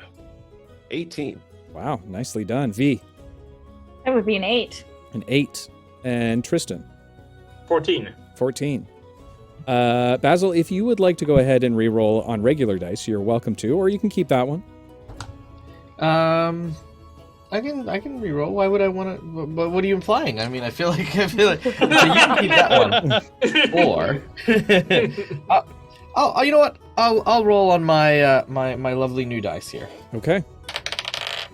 All right, so that is 18. 18. That wouldn't happen to be some dice that a lovely gentleman from Canada sent to you now, would it be? It might be. It might be. These beautiful, very very pointy gray dice that are here. By the way, I am so grateful I've never stepped on your dice, because holy hell, dude. Yeah, I make him sharp, buddy. I make him real sharp. Yeah, I feel like I'm just imagining you with a whetstone, just like, yeah, I'll give this to Dag. Yeah. That's generally what I do. Yeah. Right. Blood is rolling. With that said, as the guards come whipping around the corner, most of the band of liars start to run off. Tennant stays behind. "We fight!" he yells out. As the other guards now begin to draw their swords, Tennant also pulling his sword. Basil, what would you like to do? How many guards do I see surrounding us? You see 4 now. There was 2 that came around. Sorry, the one that started coming down the alleyway. Now there's 3 more that are following behind, so there's 4 in total. The alleyway itself is about 20 feet wide, buildings on either side. There is an entrance directly from where they're coming from, and off just to the left side where you guys had emerged from. All right. I will... So which way is Tennant going? Tennant is standing his ground, ready to fight against the guards. He seems a pretty chaotic individual. Like violent chaotic, or just like, I'm an artist and you can't suppress my voice, you know? Yes, those ones. That one, all right. Okay. Guys, I forgot to set up battle music. I'm sorry. I was just, I'm going to... I can try Okay, and so set it up Basil's quickly. going to... Basil's it going to attempt to intervene. He'll step between and say, "No, I'm sure there's a reasonable explanation for all of this, and there's no need to draw bloods. These young artists aren't doing anything against the law, and such an armed group and contingent of proud city warriors aren't required to help with what is nothing more than some childhood japery. Come now. I'm sure that this is all a clear and concise misunderstanding." Go ahead and make a persuasion check for me. Kial? Oh, that is a 10, good sir. A 10.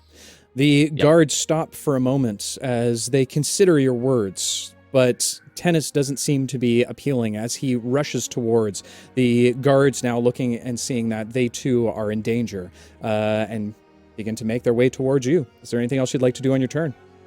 No, I'll just hold there for the time being. Okay. Gremmer, off into the alleyway as you and Oxana head around. You see the Fetal Boys now standing up against you. Seeing the pouch, they begin to draw daggers of their own as they smile towards you. You want it? Come and take it. Oh boy. Oxana, let's try not to kill him, okay? And Greenmore jumps off her shoulder and onto the ground, but upon doing so, he's pulling out a hand crossbow. But upon hitting the ground, he falls forward and it shoots off by accident. Oh! And a bolt goes careening towards the smaller of the two gentlemen. Okay, go ahead and make an attack roll for me. That is a 21 to hit. A 21 absolutely hits the first one in the chest. Go ahead and roll some damage for me.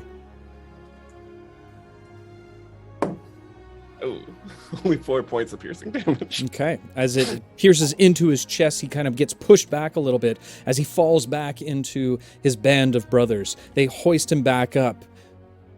All right, then. Let's get him, boys! And they begin to start making their way towards him. I didn't mean to do that. That'll be my turn. Okay. The two of the individuals in the alleyway of the Fetal Boys begin to make their way quickly up towards you. The first tries to make a wide swipe towards you, Gremmer. Dodging out of the way and hiding underneath Oksana's legs, you begin to run around chaotically, in a sense. They swipe towards you and miss you entirely. The other starts to approach Oksana as one of the other Fetal Boys begin to make their way towards you as well. First making their attack towards you, you easily pivot away from them, holding their blade and pushing it back. The second swipes down directly on top of you while you're pushing the last back and catches you directly on your arm. A large cut opens up. You take 6 points of slashing damage.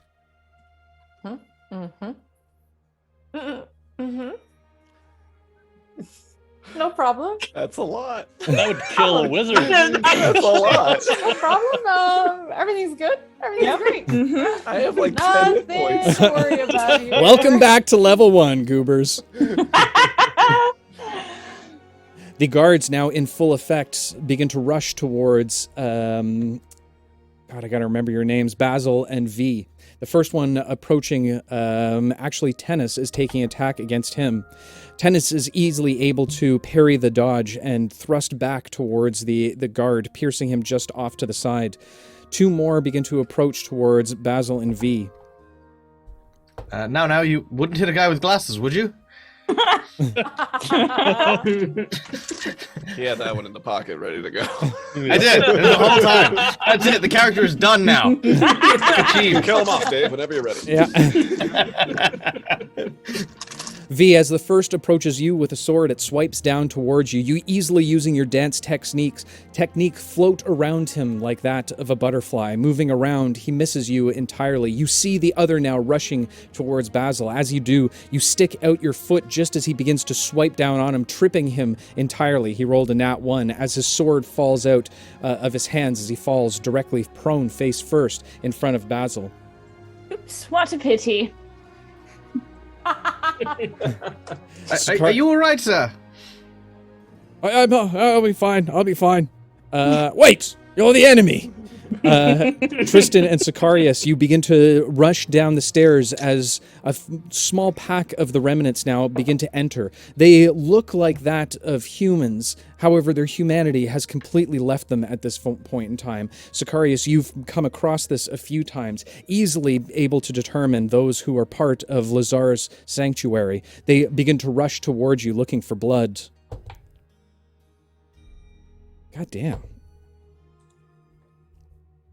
The first now begins to attack you, Sicarius, as it jumps onto your back, or jumps onto you, attempting to knock you down prone. I need you to go ahead and make either an athletics or an acrobatics check for me. Athletics. All right, that's a 16, so 5, so 21. 21, the creature jumps on top of you, and you wrestle him down for but a brief moment before pushing him off, throwing him down to his backside. Tristan, the second one of the other remnants, now start to rush forward towards you, going ahead and trying to make an attack against you. It slices down or swipes at you with these disgusting gnarled claws that seem to have been filed down to that of which looks to pierce skin. It scratches directly towards you. You take 3 points of slashing damage as it catches you just across the chest, ripping open some of your bandages. And with that said, Tristan, you are up. What would you like to do? Oksana, you're on deck. Seeing what's happening, I'm kind of freaked out. Never seen those there. My hand is shaky with the hammer, but all of a sudden my eyes start to glow green. I drop the hammer and smoke start to pour from my hand, and a scythe just appears in my hand, and I swing it across the remnant in front of me. Okay, go ahead and make an attack roll for me. I'm sorry, guys. This is the worst battle music ever. Let me see if I can fix that quickly. Guys, those on cam, or you guys won't be able to hear it, but chat will be able to hear it. Here, I'll put some better music on for you. There you go, guys. We'll fix it for next time. We got some battle music going. We got battle music going. Tristan, as you swipe down with the scythe now caught or held within your hand, go ahead and make an attack roll for me. That's 21 to hit. 21 absolutely hits. As you push back for a moment, kicking the remnant in front of you, you slice down directly on with the scythe. Go ahead and roll some damage for me. That's 12 points of damage. 12 points of damage, absolutely. It rips through the chest of one of the creatures. You can see now a bit of a viscous red begins to pour out from its chest. Is there anything else you'd like to do on your turn? I wish, but I'm just level 1, so nothing. Okay. In that case, Oksana, you are up. Sicarius, you're on deck. Oksana, you now, two of the individuals of the Feeble Gang now approaching you directly. One of them still trying to chase around little Gremor. The first having caught a big gash in your arm. What would you like to do? I'm going to use my bonus action to rage. Yeah. She's going to go, fight with your heart, little man! And then she's going to, with my action, I am going to use one of my axes to attack. Let's go! Going to be, I rolled like trash again. Guys, what is this? 11 to hit. 11 does not hit. You see, one of the individuals are able to parry back your blow. You seem to be the power in your arm seems to have kind of lessened a little bit because of the gash that you've just taken. The wound you've just taken. That's the word I'm looking for. Is there anything else you'd like to do on your turn? I would like to yell to Gremor, do better than that. I swear I'm doing my best over here. Oksana, make a persuasion check for me. Persuasion? Yeah. That is a nat 1, my friend. A natural one. Yeah. All right, first one. The only person who guessed Jess would get the first nat 1 was, in fact, Jess. Pray for me, everybody. Pray for me, everybody. I may die here tonight. Pray for Oksana. Amazing. All right, with that said, Sicarius, you are up, and V, you're on deck. The remnants that you just pushed off of you falling down to the floor, you see two more now trying to make their way through the doorway. What would you like to do? Is the one that I threw off of me, is he prone, or is... He is technically prone, yes. So you would have advantage on your attack. I'm going to attack the one who tried to jump on me. Okay, so that's So 14. 14 absolutely hits. I hate these guys. So it's 11 points. 11 points as you approach the creature directly, slicing into it. You catch some of its thigh muscles as it tears open the now the tattered clothes that reside on their backs. Again, you see the viscous blood begin to spill out from the wound. Is there anything else you'd like to do on your turn? That's all I can do. Okay, with that said, V, you are up, and Basil, you're on deck. All right, so V will. Is she? What's my range on this? Is she within like 5 feet of one of the guards, or the one that's near Basil? Right? So one near there's Basil? a guard that's fighting against Tennis right now that is probably about 10 feet away from you. There's one that's directly in front of you that you seem to be parrying and dancing around like he's nothing. And one on the ground directly beside you that Basil seems to have kind of bent over and seems to be mouthing something to. You can't really make it out. There's one more making its way down the cobblestone streets in the back alley. What would you like to do? All right, the one that's right in front of her, she'll say, "All right, I love to dance. Let's dance together, shall we?" And she'll take out her rapier and sort of do like a low pirouette and swipe at the end of it right across his, hopefully across his chest. Okay, absolutely. Go ahead. Okay, Jess, I have all of your luck today. I rolled a 19, so it's a 24. 24 to hit. absolutely hits. Oh my god. Good Go ahead and for roll some you. damage for me. Good for you. Enjoy. Thank you. Oh my god! I rolled a 7 on a d8, so that's 7, 8, 9, 10. That's 10 points of damage. 10 points Wow. of damage. You very quickly make 3 piercing attacks against the guard. You watch as some of the armor seems to almost bend inward from the piercings that you have. In the third strike, you find a small hole just underneath his arm as you stab inward to it. Catching him directly, you do a brutal armpit stab. One of those brutal arms. Oh god, it's the worst when you get those armpit stabs. Yeah. Let me tell you, the worst. It stings every time you apply deodorant. Oh god, it's the worst. He grabs under his arm and bellows out as he kind of falls over to the side. He's looking relatively wounded at this point in time. Is there anything else you'd like to do on your turn? Yes, bonus action. V will use her bardic inspiration, and she will use it towards Basil, but she will do it by hopefully inspiring him by insulting the guard that is in front of her. And She'll say, Let's hear it. First insult of the campaign. Let's Yeah. go. all right. She'll say, "You think you're so strong with your shield and your weapon, but really you're as useful as a knitted condom. Sorry, my digression." Wow. Okay. Chachi. So that's a that d6. That's a d6.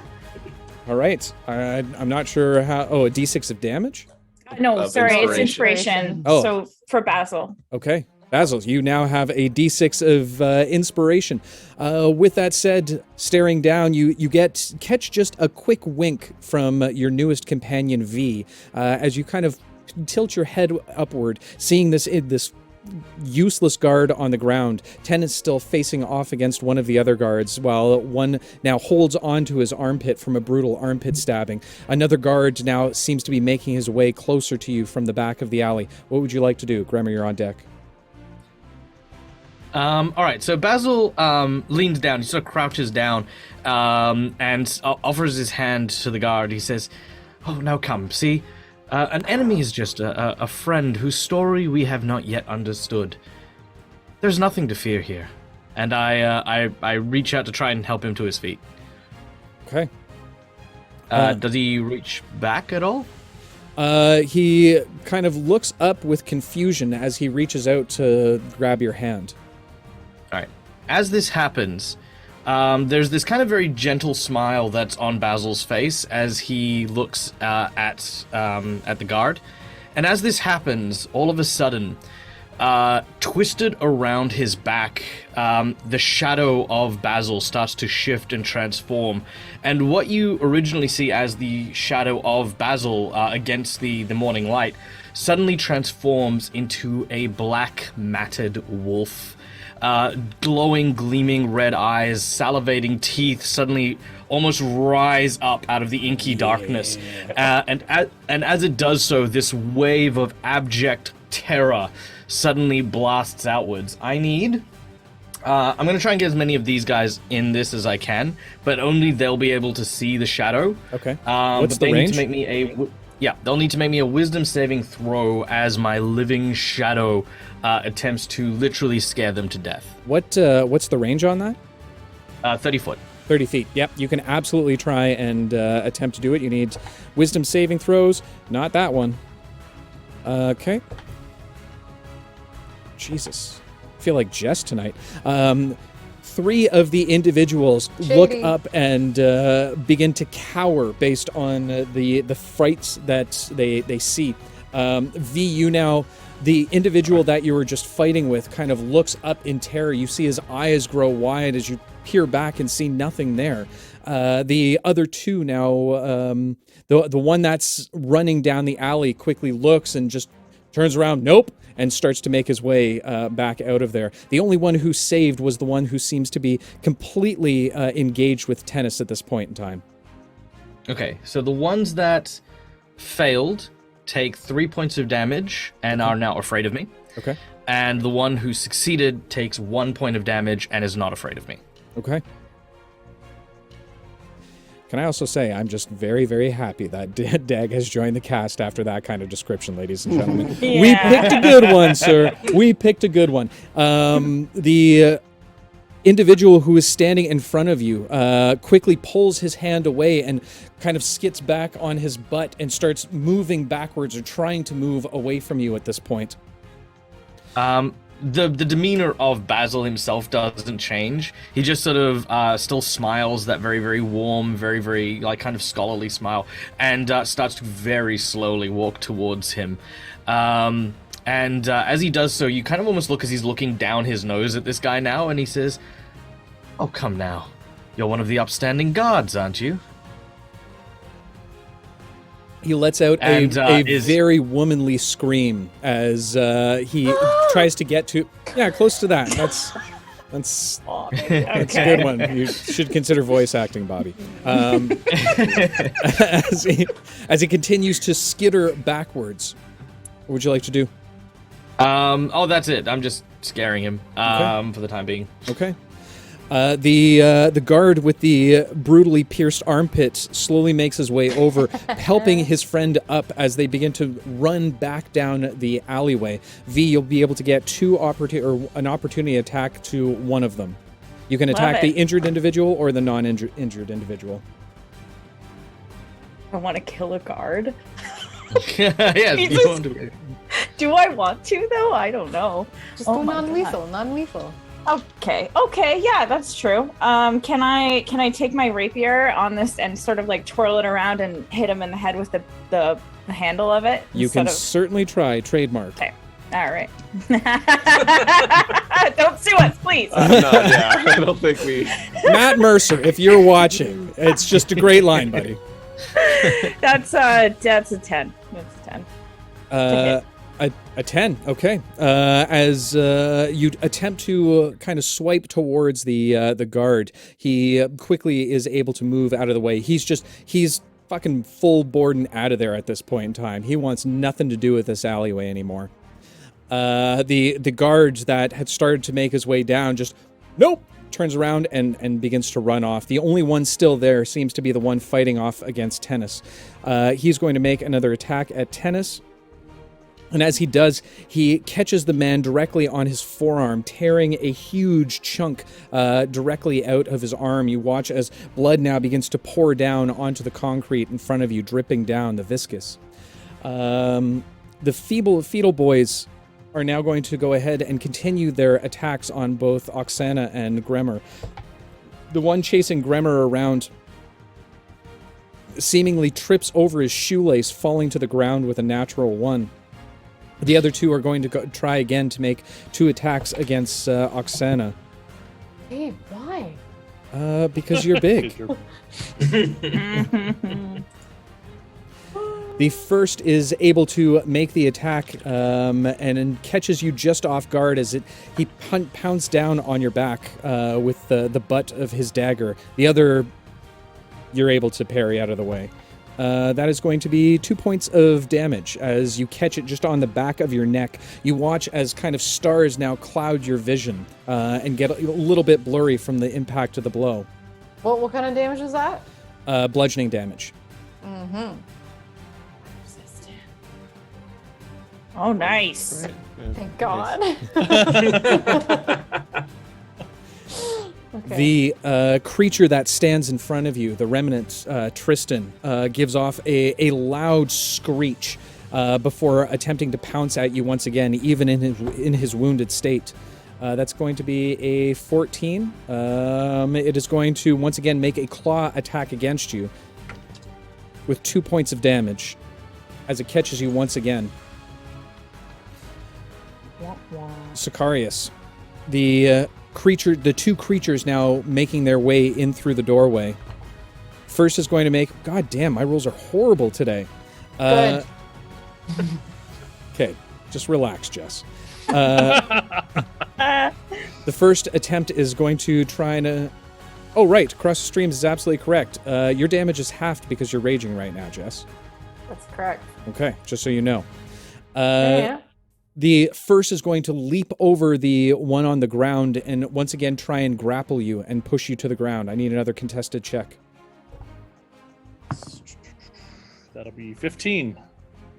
That is going to be a natural 1 for me, but that's okay because we have our super... Oh, they can't see it on camera anyway. We have our super fancy Careful Cantrip dice, which I'm not so mad when I get natural 1s anymore.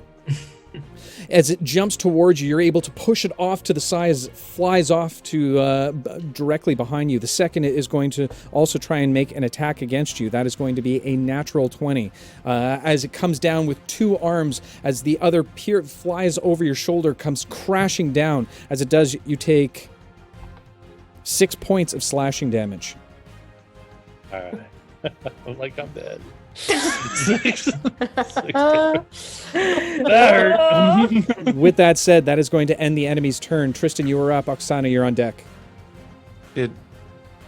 Oh, I jumped over you, Did didn't we I? skip a turn? Yep, we I'm just accidentally checking. did. My bad. I'm so sorry. So we'll jump that in right now. Hold on to that, Tristan. Gremmer, you're up.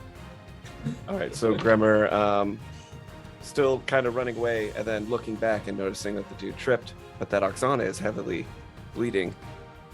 He's just going to say, "You leave Oxana alone! Leave her alone!" And I think he says, "Leave her alone," at a high-pitched scream. And I'm trying to catch as many as I can in a 10-foot cone without hitting Oxana with this. I need a Constitution save from however many I hit. Okay.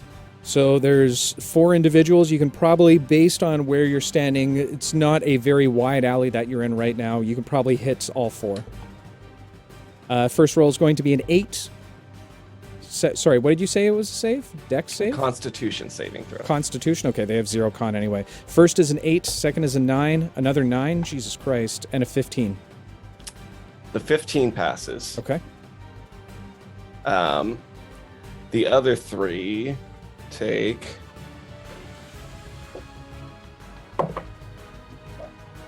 Hell yeah. 6 points of thunder damage and have disadvantage on their attack rolls and ability checks until the start of my next turn. Jesus. Nice. Wow. Yeah, exactly. Babbitt power. It's a one-off. It's a one-off. 2 of them grab onto their ears and, begin to thrash around. They bump against each other and start to make their way outside of the alleyway. They seem to be retreating. Is there anything else you'd like to do on your turn? If I can, with the rest of my movement and a bonus action, try to swipe the coin purse back, I would like to do so. If not, I get it. Okay. Given the fact that there's a little bit of chaos happening, you do actually first give me a perception check. Sure. That's a natural 1. Oh. In all the chaos Pouring and in. everything that's happening, you've lost track of where that coin purse Sure. is. Fair. Damn. Are you okay, Oxana? Better now, little man. Good work. All right, with that said, Tristan, you were up. Oksana, you were on deck. So basically, I still have the one guy in front of me, right? You do.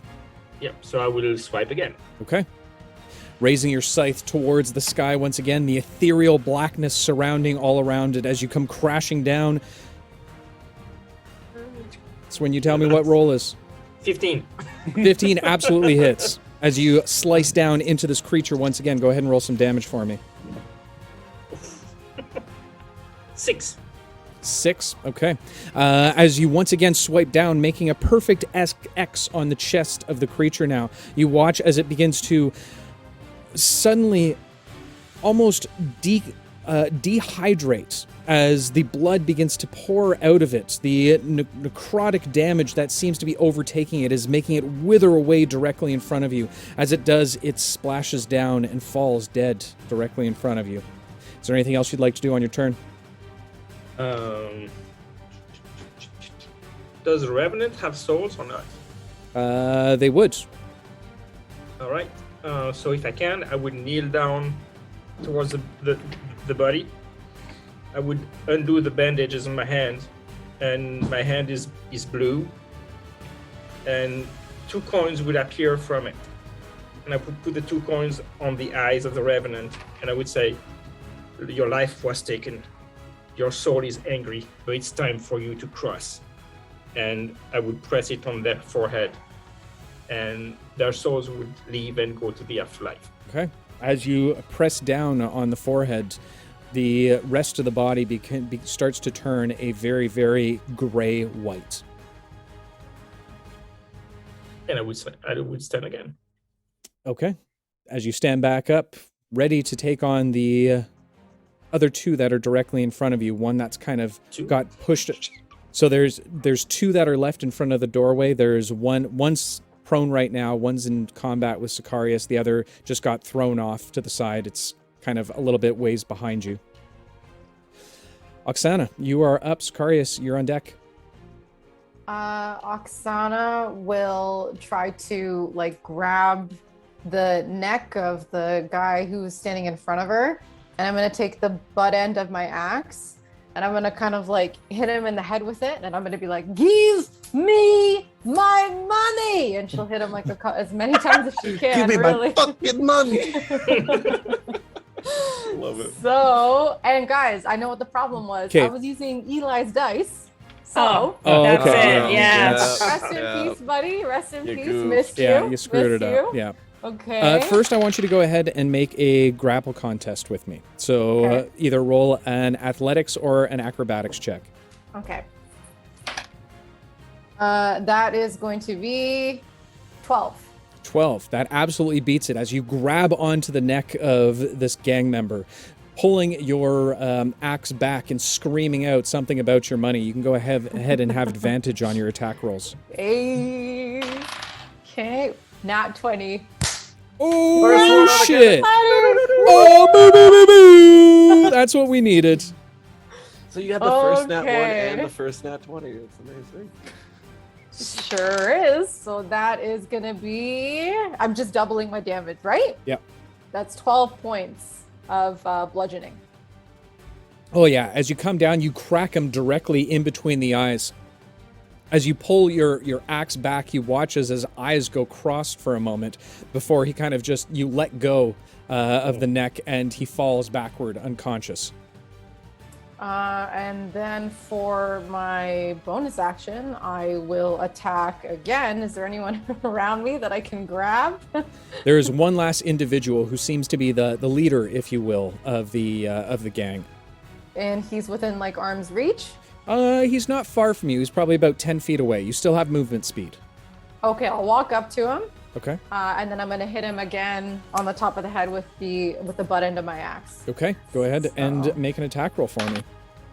That is going to be 15 to hit. 15 absolutely hits as you come crashing down with the butt of your axe on the top of his head. Go ahead and roll some damage for me. That is going to be 4 plus the 2, 6 points bludgeoning. Okay. As he stumbles back, he looks dazed. You see a familiar look in his eyes, one that you just experienced yourself. As he kind of looks around, he can see stars all around him. Is there anything else you'd like to do on your turn? Laugh. She's going to be like, ha ha ha! Okay. Sicarius, you're up. V, you're on deck. Take it easy, Oxana. Jeez. Uh-oh, where's Dave? There he is. Yeah. He's in the soul realm right now. Yeah. Come back to us. Sicarius is taking a look at the situation. You say we still have 4 in here with us. No. So one just flew over your shoulder, one that he just killed. There's one in the floor directly in front of you that's already been wounded, and there's one last one that just attacked you. Okay, I was thinking there's more. All right, so I'm going to... Sicarius will then continue to attack the one that's on the floor. Okay. Uh-oh.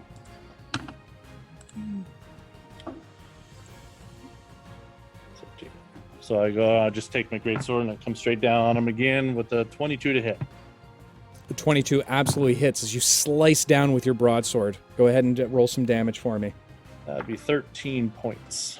13 points. You carve through. Now, is this the one that's standing in front of you that just attacked you, or the one on the floor? The one I've already hit. Well, that was on the floor. Okay. You easily carve through the stomach of the creature, tearing it open widely as little bits of gore falls out. It lets off one last death gurgle before it goes limp on the floor in front of you. Is there anything else you'd like to do on your turn?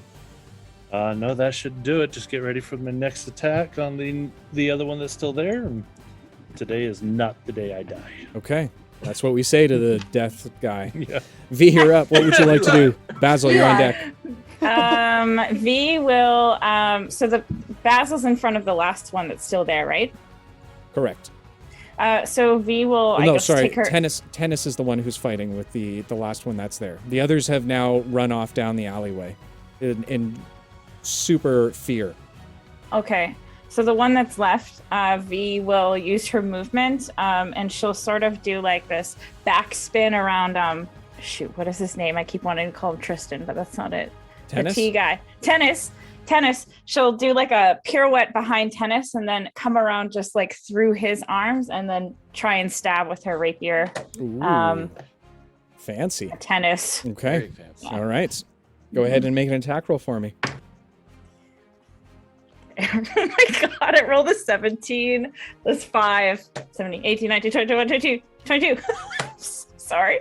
As you twirl around, causing a little bit of a glow as you move quickly, you position yourself directly behind Tennis as he's still in combat. You wait for the perfect moment as he raises his sword up towards his enemy, thrusting your rapier towards the individual. Go ahead and roll some damage for me. Oh, that is 5. 5 points of damage, okay. Mm-hmm. As you pierce through, you cause another large dent inside to the armor that the guard seems to be wearing. He pulls back. You hear the snap of a rib as your strike penetrates. Is there anything else you'd like to do on your turn? She'll wink at Tennis. Okay. He does not see you because you're behind him. Basil, you're up. Grammer, you're on deck. No, not at Tennis. Sorry, I'm so sorry. Not at Tennis. At the guy that she just stabbed, to be clear. Okay, that's weird. He doesn't wink back. Basil, you're up. Grammer, you're on deck. So Basil watches as they run and sort of like, kind of plays off the whole, that's strange. And turns to the one fighting V at the moment. Taking off his glasses, he starts to clean the lenses and says, I'd leave if I were you. It seems as though your friends have left you rather unsupported, and a 1 versus 3 battle is a bit difficult. Maybe go and find some friends, perhaps, to come and aid you in this, and next time, perhaps, don't judge a book by its cover. And as I say that and I adjust my glasses, I'm going to use my Cautionary Tale spell. And this is an attack action with a 21 to hit. 21 absolutely hits. and only deals a paltry 5 damage to this Okay. individual. Okay, describe to us how that attack is being done. So as this attack is being done, and his words kind of leave his mouth, you can kind of almost see this ethereal shimmer that echoes around the sonic resonance from his lips as the words sort of make their way and reach his ear. All of a sudden, you kind of see this droplets of blood start dripping down the ear that it enters. I don't know. Does this kill him, or is it just injury? Are you attempting to kill him? I'd like not to if I can. Okay.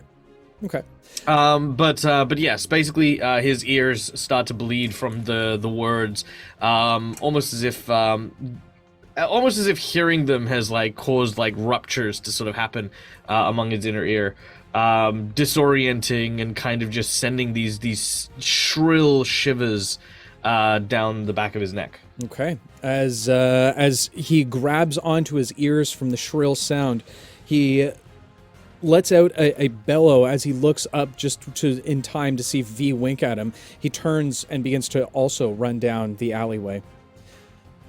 Does anyone want to pursue? Do either of you want to pursue? No. He will stay. Okay. The two of you are now out of combat. Gremmer, there is one individual that Oxana is in combat with that is still left. What would you like to do?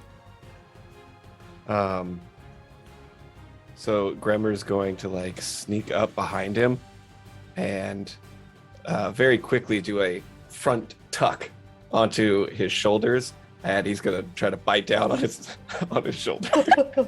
I really hope you've taken a bath recently. Okay. As you try and just nibble away on him like a giant cob of corn, go ahead and make an attack roll for me. We'll call this. Do you have a bite attack? I do. Oh, all right. Well then. I do have a bite attack. Okay. Could I technically do sneak attack? Are we flanking this guy? Technically, you have an ally that's engaged, so you would have sneak attack on it. Nice. Learning about rogues. All right.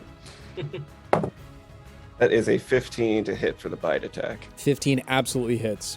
Okay. So that will be 5 points of piercing damage plus 2 points of sneak attack. So 7 points of damage total. Okay. As you bite down, he lets out a scream. Ah! As he pulls you off, a little tear of flesh comes off with you. He throws you off to the side. As he reaches to his coin belt, he throws it towards Oxana, directly in her face. Take it all. I've had enough. I'm really sorry for the inconvenience. He's got blood on the fur around his nose. As he throws the coins, they splatter all over you, busting out upon your chest on impact and falling all to the ground.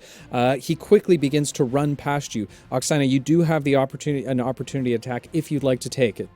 Yeah, I want to clothesline him. All right. Nice. As you hold out your arm, go ahead and roll an attack for me. Okay, that is gonna be 21 to hit. 21 absolutely hits. Go ahead and roll some damage for me. Okay, that's gonna be 3 plus 6 points of. Oh wait, no, 8 points. Okay. Bludgeoning. As you catch him directly in the chest, he flies head over ass, falling onto the ground. You hear a loud almost in slow motion as he falls prone on the ground. Looking down, you now see your opponent is properly unconscious. Great. Idiots, she'll say at him. Okay. Two of you are now out of combat.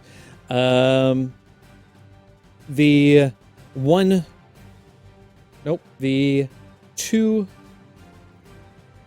remnants that remain, you tore that one out. The one that is facing Sicarius is going ahead and make another swipe attack against him. You're easily able to hold your sword up as it catches the blade. You hear that sound of nails on a chalkboard as it scratches down the blade of your sword.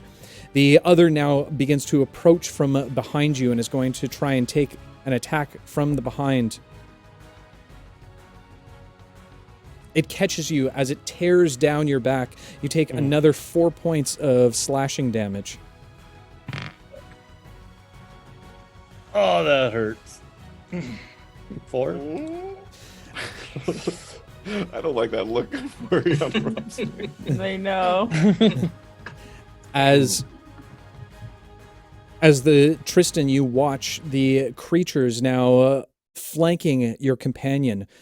You feel a rumble almost inside of your mind. And as it does, the scythe leaves your hands entirely and begins to swirl around, becoming almost like a top. It leaves your hand, flying over towards the two creatures, slicing through both of them numerous times, causing them to just become shredded directly in front of Sicarius as they fall to the ground. Again, the voice emanates from the back of your mind again.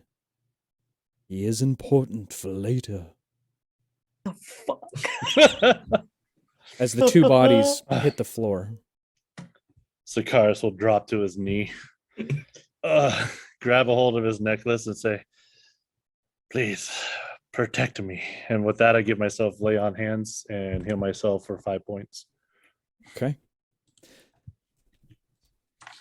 Tristan, with your wounds, you feel almost as if a poison now begins to leach into your blood. Sicarius, your lay on hands you know would have healed you, but you are aware of the disease that comes with some of the remnants. Looking over towards your new companion, Tristan, you can see the blood coming from his chest. What would you like to do?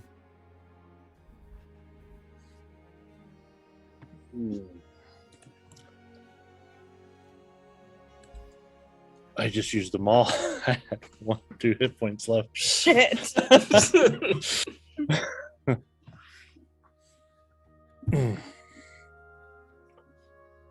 Yeah. So was this before I did my heal on hands or No, after? this is after. You All right, take then I note have of it. nothing left. Thank you. Thank you for protecting me. I don't know what I would have done. Yeah, this is all new to me. I don't know. It's kind of weird. Feels natural yet so strange. I guess we'll see. And What was it that you did to that creature? I've never seen that before. well, as I told you, I woke up this morning. It's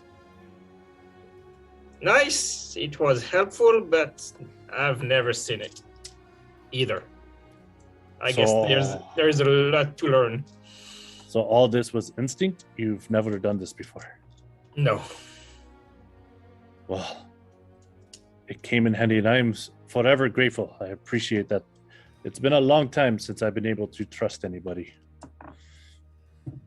Well, it seems it's been a long time, period. A lot of things have changed.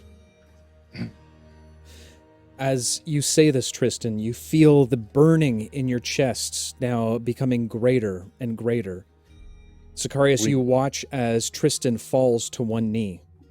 You immediately recognize the symptoms of the poison that's inhabiting his body. My friend, we need to get you to town to get some help. That sounds good to me. I will assist him and pick him up and just start heading out the cottage door. Okay. Tristan, you would remember an individual, a gnomish man. You used to trade secrets with him as an apothecary years and years and years ago. He had a storefront not too far from outside of what you would know, what you wouldn't know, but what Sicarius would know would be just outside of the unwanted territory. An area of an old marketplace long ago. I might know of someone who can assist us He lives, I guess, in that direction. Then that's where we shall go. As you hoist him over your arm, you begin to help him outside of the cottage, making your way outside of the unwanted territory. Luckily enough, you don't run into any more remnants, but do make it over the bridge, getting closer and closer to the area that Tristan has now described. Finally making your way to the shop, you can see that it seems to be somewhat boarded up. However, there seems to be a light on the second floor. Go to the door, just pound on the door, try to get someone's attention. Door does not seem to be locked and seems to swing open as you bang on it. Then just drag him in. Not wait for anybody in that case. Okay. And start looking see if there's any type of potions or anything that could help heal him. Yep. Disappearing through the doorway, you find yourself in a dark room. Oxana and Gremor, now taking a few moments to pick up the coins that are left over. Gremor, a chill runs down your spine as you hear a call from the other side of the alley that you just came in.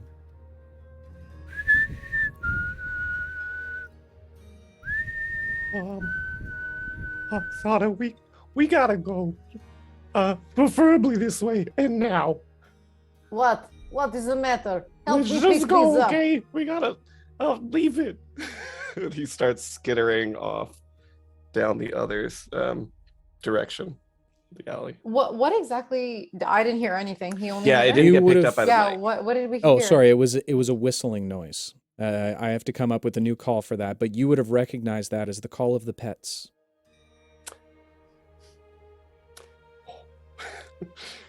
Yeah, what I said stands. Definitely skittering Okay. opposite direction of that. Oksana will. I'm gonna try to pick up as much as I can. Wait for Maggie and Carlos. Please hold on. And I'll then pay you back. I promise. Just let's go, please. she'll pick up as much as she can, but seeing that he's that spooked, she will take a look back to see what is freaking him out so much, and then follow and try to pick him up, scoop him up. Okay. First off, Gremor, go ahead and make a navigation check for me. So survival. Yes, survival Or- check. My bad. I'm not particularly good at that. 8. Oksana, you try and follow quickly behind, but he seems to be moving quickly, darting back and forth. You are only about 10 feet behind him as he continues to swerve around some of these back corner alleyways of Dog's Breath. Eventually, making your way, you find yourself into a back alley that seems to be a dead end. Be calm, little one. Be calm. She'll crap. pick him up. It's fine. I've got you. Which way do we get out of here? You I can don't know, hear we the got a whistling little turned coming around. closer and closer. However, off to the side, you see a boarded up window directly to your left-hand side. I will grab my axe immediately and swing at it to break the boards. Okay. As you crash through the boards, the window seems to open. Quick, let's get inside. Hurry. Yes. I'll go inside. Okay. Skitter inside. You disappear into the darkness. And V and... I will try to, as a point, keep an ear out for, one, the whistle, and if there's any kind of talking coming from that same sort of position. Okay. Make a perception check for me. With advantage, because it's based on hearing. I don't know what I am, but I'm good at hearing. 9 and a 9. All right, well, 11 total. 11. Okay. Disappearing into the building, you hear the sound of someone talking from the inside, but it seems far off from a distance. V and Basil, seeing now that Tennis has been wounded, he slumps over to the side letting off a little bit of a cough. As he holds his hand out, you see a hand filled with blood at this point, knowing now that he's been caught on the side. V will go over and she'll kneel next to him and she'll say, "Can you keep a secret?" Of course. Watch this. This is a pretty nifty trick that I learned. And she'll cast Healing Word. Okay. 4. Oh my gosh, where are my dice? Ooh, nice. Plus 3, 5, 6, 7. 7 points of healing. Okay. Oh my God. As the wound seems to begin to close around itself, the bleeding slows down to just a bit of small droplets that appear around the wound itself. He looks up at you, giving a large smile. You now take in the man's face, a very attractive, mid-aged individual with shoulder-short hair that seems to wave in the wind. Mid-aged, like over the age of 18. Just curious. Yeah, he's probably in the range of about 30 at this point. Okay. Well, hello. It's so nice to see your face. It's quite handsome. You're a special type of magic yourself there, V. I like how you speak. How did those guards find us? Do you know? My guess? They must have had a magic detector on them, and they were in the vicinity. You must be careful when you cast. A magic detector? Well, that's fancy. Are they going to get a little blip now that I just healed you again? Perhaps. And so we must make haste quickly. I agree, but first, Basil? Yes, my dear. Quick question. Did you find it very strange that everyone suddenly just ran away? Usually that is not, I know I was being a little aggressive with my sword, but usually that's not the reaction that I receive from most people. Well, I mean, many things can contribute to this, perhaps. Simply realizing that they've bitten off more than they can chew can often send people turning wayward. Other things might also come into play. Perhaps an inexperienced troop of would-be guardsmen may not find themselves too keen to find those with such a keen edge as yours, V. Insight check. Can I make an insight check? See?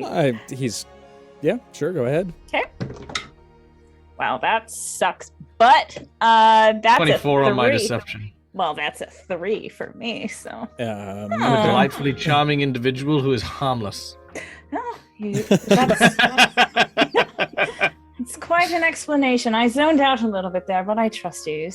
You seem like a good person. Shall we make haste? Yes. About where to make haste, perhaps, too.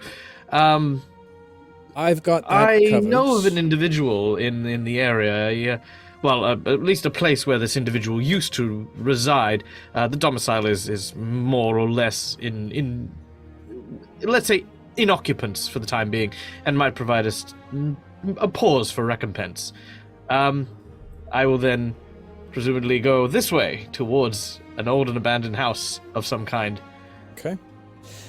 As Basil begins to lead your way down a few alleys, making his way to what looks like an abandoned home, more along the lines of an abandoned storefront, he finds a doorway that easily opens.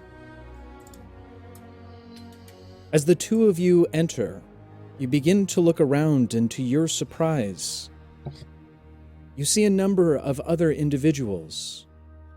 A strange Goliath woman standing by a window with what looks like a goblin, furry of sorts, holding tightly around her neck. At the front doorway, you see 2 men, one with a large wound directly in the center of his chest. All around you, you see a number of stools, all turned up on old tables, and a bar rail off to the side. And directly in the center of the room, a man who seems quite perplexed, quite skittish at this point in time. He looks almost panicked as you all enter in the room. It's not me. They've got the wrong person. I don't have it. That's all right. Hello, I think you can relax a little. My name is V. I'm not Don't here come to any make- closer. All right. You see Oh, now a he little holds much. 2 bags in his hands. What's in the bags, my friend? It's a protection against the likes of you. None of you can be trusted. They're all around this city. All of them. Who? Those that Who? come for me. Those that believe that I have the God seed. Do you? Who I the could hell care is less about this. This man needs some healing. Do you have any that around here that we can heal this man? Stay back! Stay back from me! Who the hell are you? He's now in a frantic, spinning around the room, staring at each of you. He's unsure what to do. You see the panic completely overtaking him. I'm going to very quickly raise up my hand, and as I do, I'm going. What does the actual interior of this room look like? It looks like that of an old bar.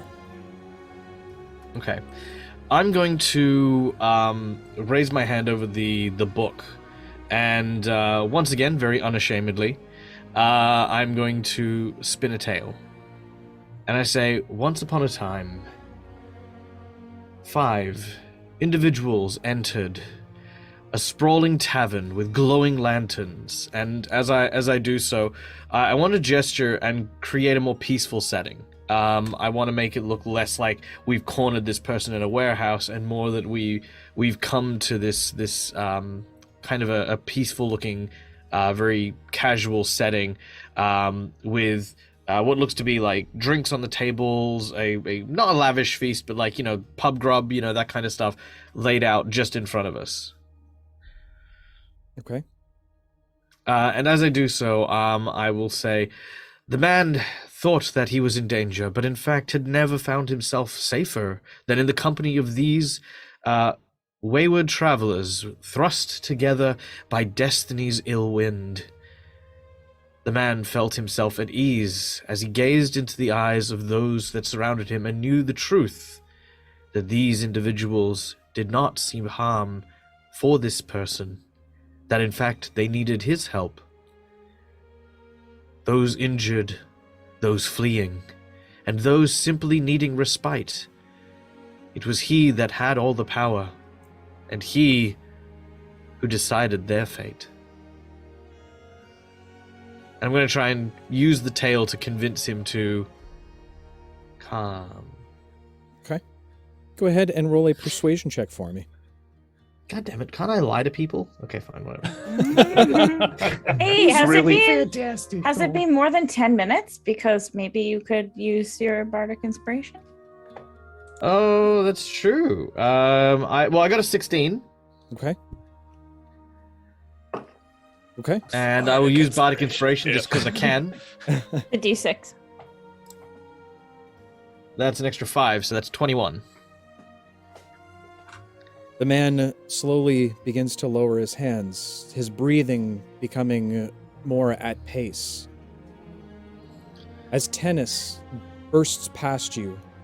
Enough of these shenanigans! Who is this idiot in the bar? The man immediately snaps out of the trance that you've gone ahead.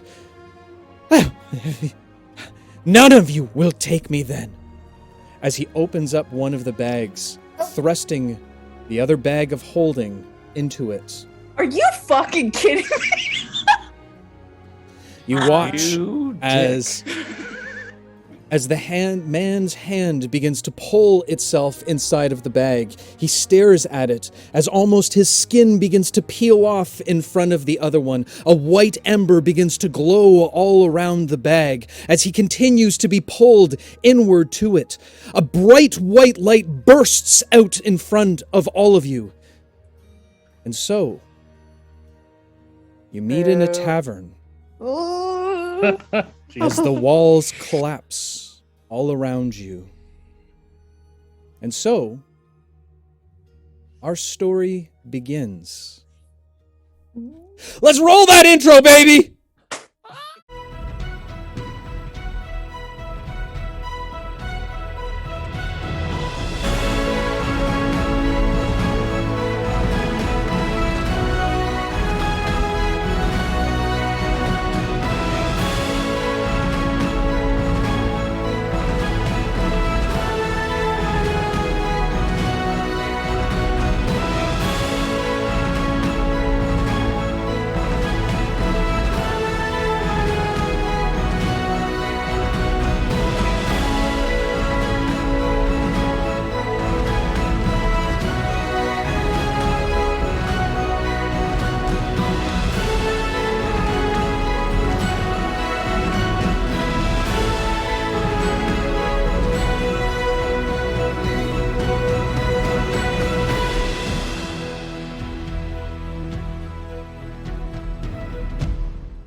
And we are back, guys. Thank you so much for joining us on session 1 of campaign 2. And like I said, oh yeah, big shout out to our good friend Mandari for helping out with that intro, pulling our ass out of the fire at the last minute and saving us from the evil villain known as Premiere Pro. Yes. So with that said, folks, we only have a few minutes left, so make sure, if you haven't already, go ahead and enter that code, !roll, in order to have a chance at winning a lovely dice scroll. I got it right here. It's super pretty. It's got stuff. Oh, hold on, let me do it this way. Whoa. I don't know if this is the color it's going to come in, but it is what it is. So players, how's everybody feeling right now? I'm feeling fucking fantastic. I feel like that is probably the most expensive way I've seen someone off themselves. It's true. It's true. It's true. It's true. Yeah. It's strange how, it's been said that when a bag of holding gets stuck inside of another bag of holding, it tears a hole into the astral plane. I don't like that one bit. I'll just like say any of right it. now, I'm not making another whole set of character art for everyone. So if that's the direction you're going with, let's TPK everyone on the first episode. TPK. That's it for the campaign, ladies and gentlemen. Thank you so much to Dag for joining us for this long campaign that we've put on of 3 hours. Yeah. He died. Game over. Yeah, this is I mean, as of next week, this would be like the longest campaign that I've played in for ages. Because normally they're all one shots, so normally this would just be it. I'd be like, bye guys. See, and that'd be hilarious too if Dave killed off my character and that was just it. This was just a one shot for me. That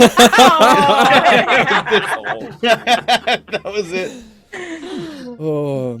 All right. Well, let's go ahead and close up those entries for the evening. And let's go ahead and pick ourselves a winner, shall we? Yeah. A drum roll, please. And the winner of tonight's spell scroll, the lovely, beautiful, and talented, none other than Thimble's Edge. Congratulations, my friend. Congratulations. A very well-earned scroll. So one of us will be in touch or reach out to Reyna on Discord, and we will go ahead and get that over to you. Also, we were running a bit of a giveaway, a test, if you will, a betting scenario of who could decide which character is which, and we did have a 3-way tie.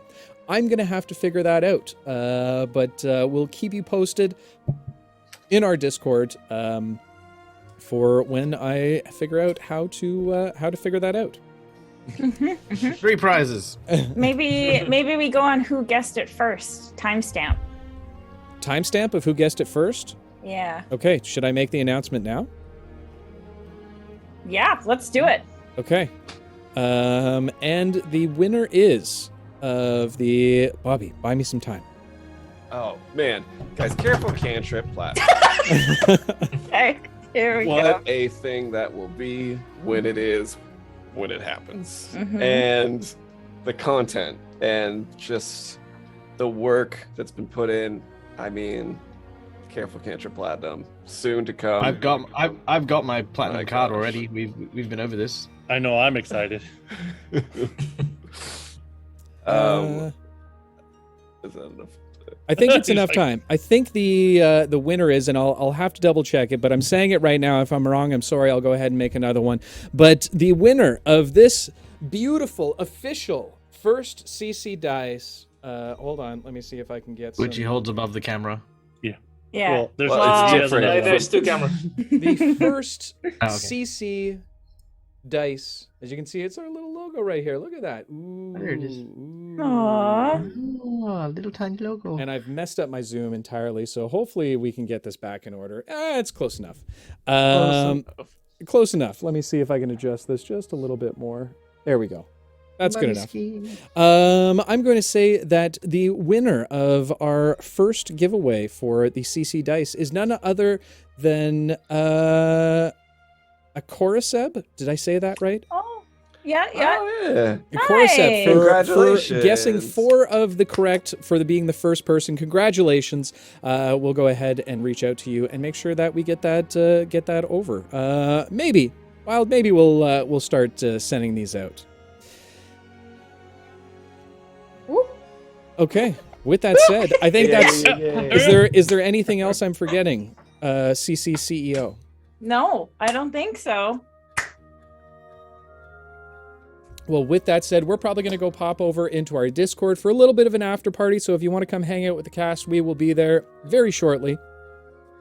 But until the next time, my friends, to all the adventurers out there, whether finding yourself in a strange tavern, walking the brutal city streets, or telling a tale between friends, I beg of you all, just one word of caution. Be careful out there. You can trip. Guys, we will catch you all in the next one. Love all your faces, and take care. Bye. See you later. Nice.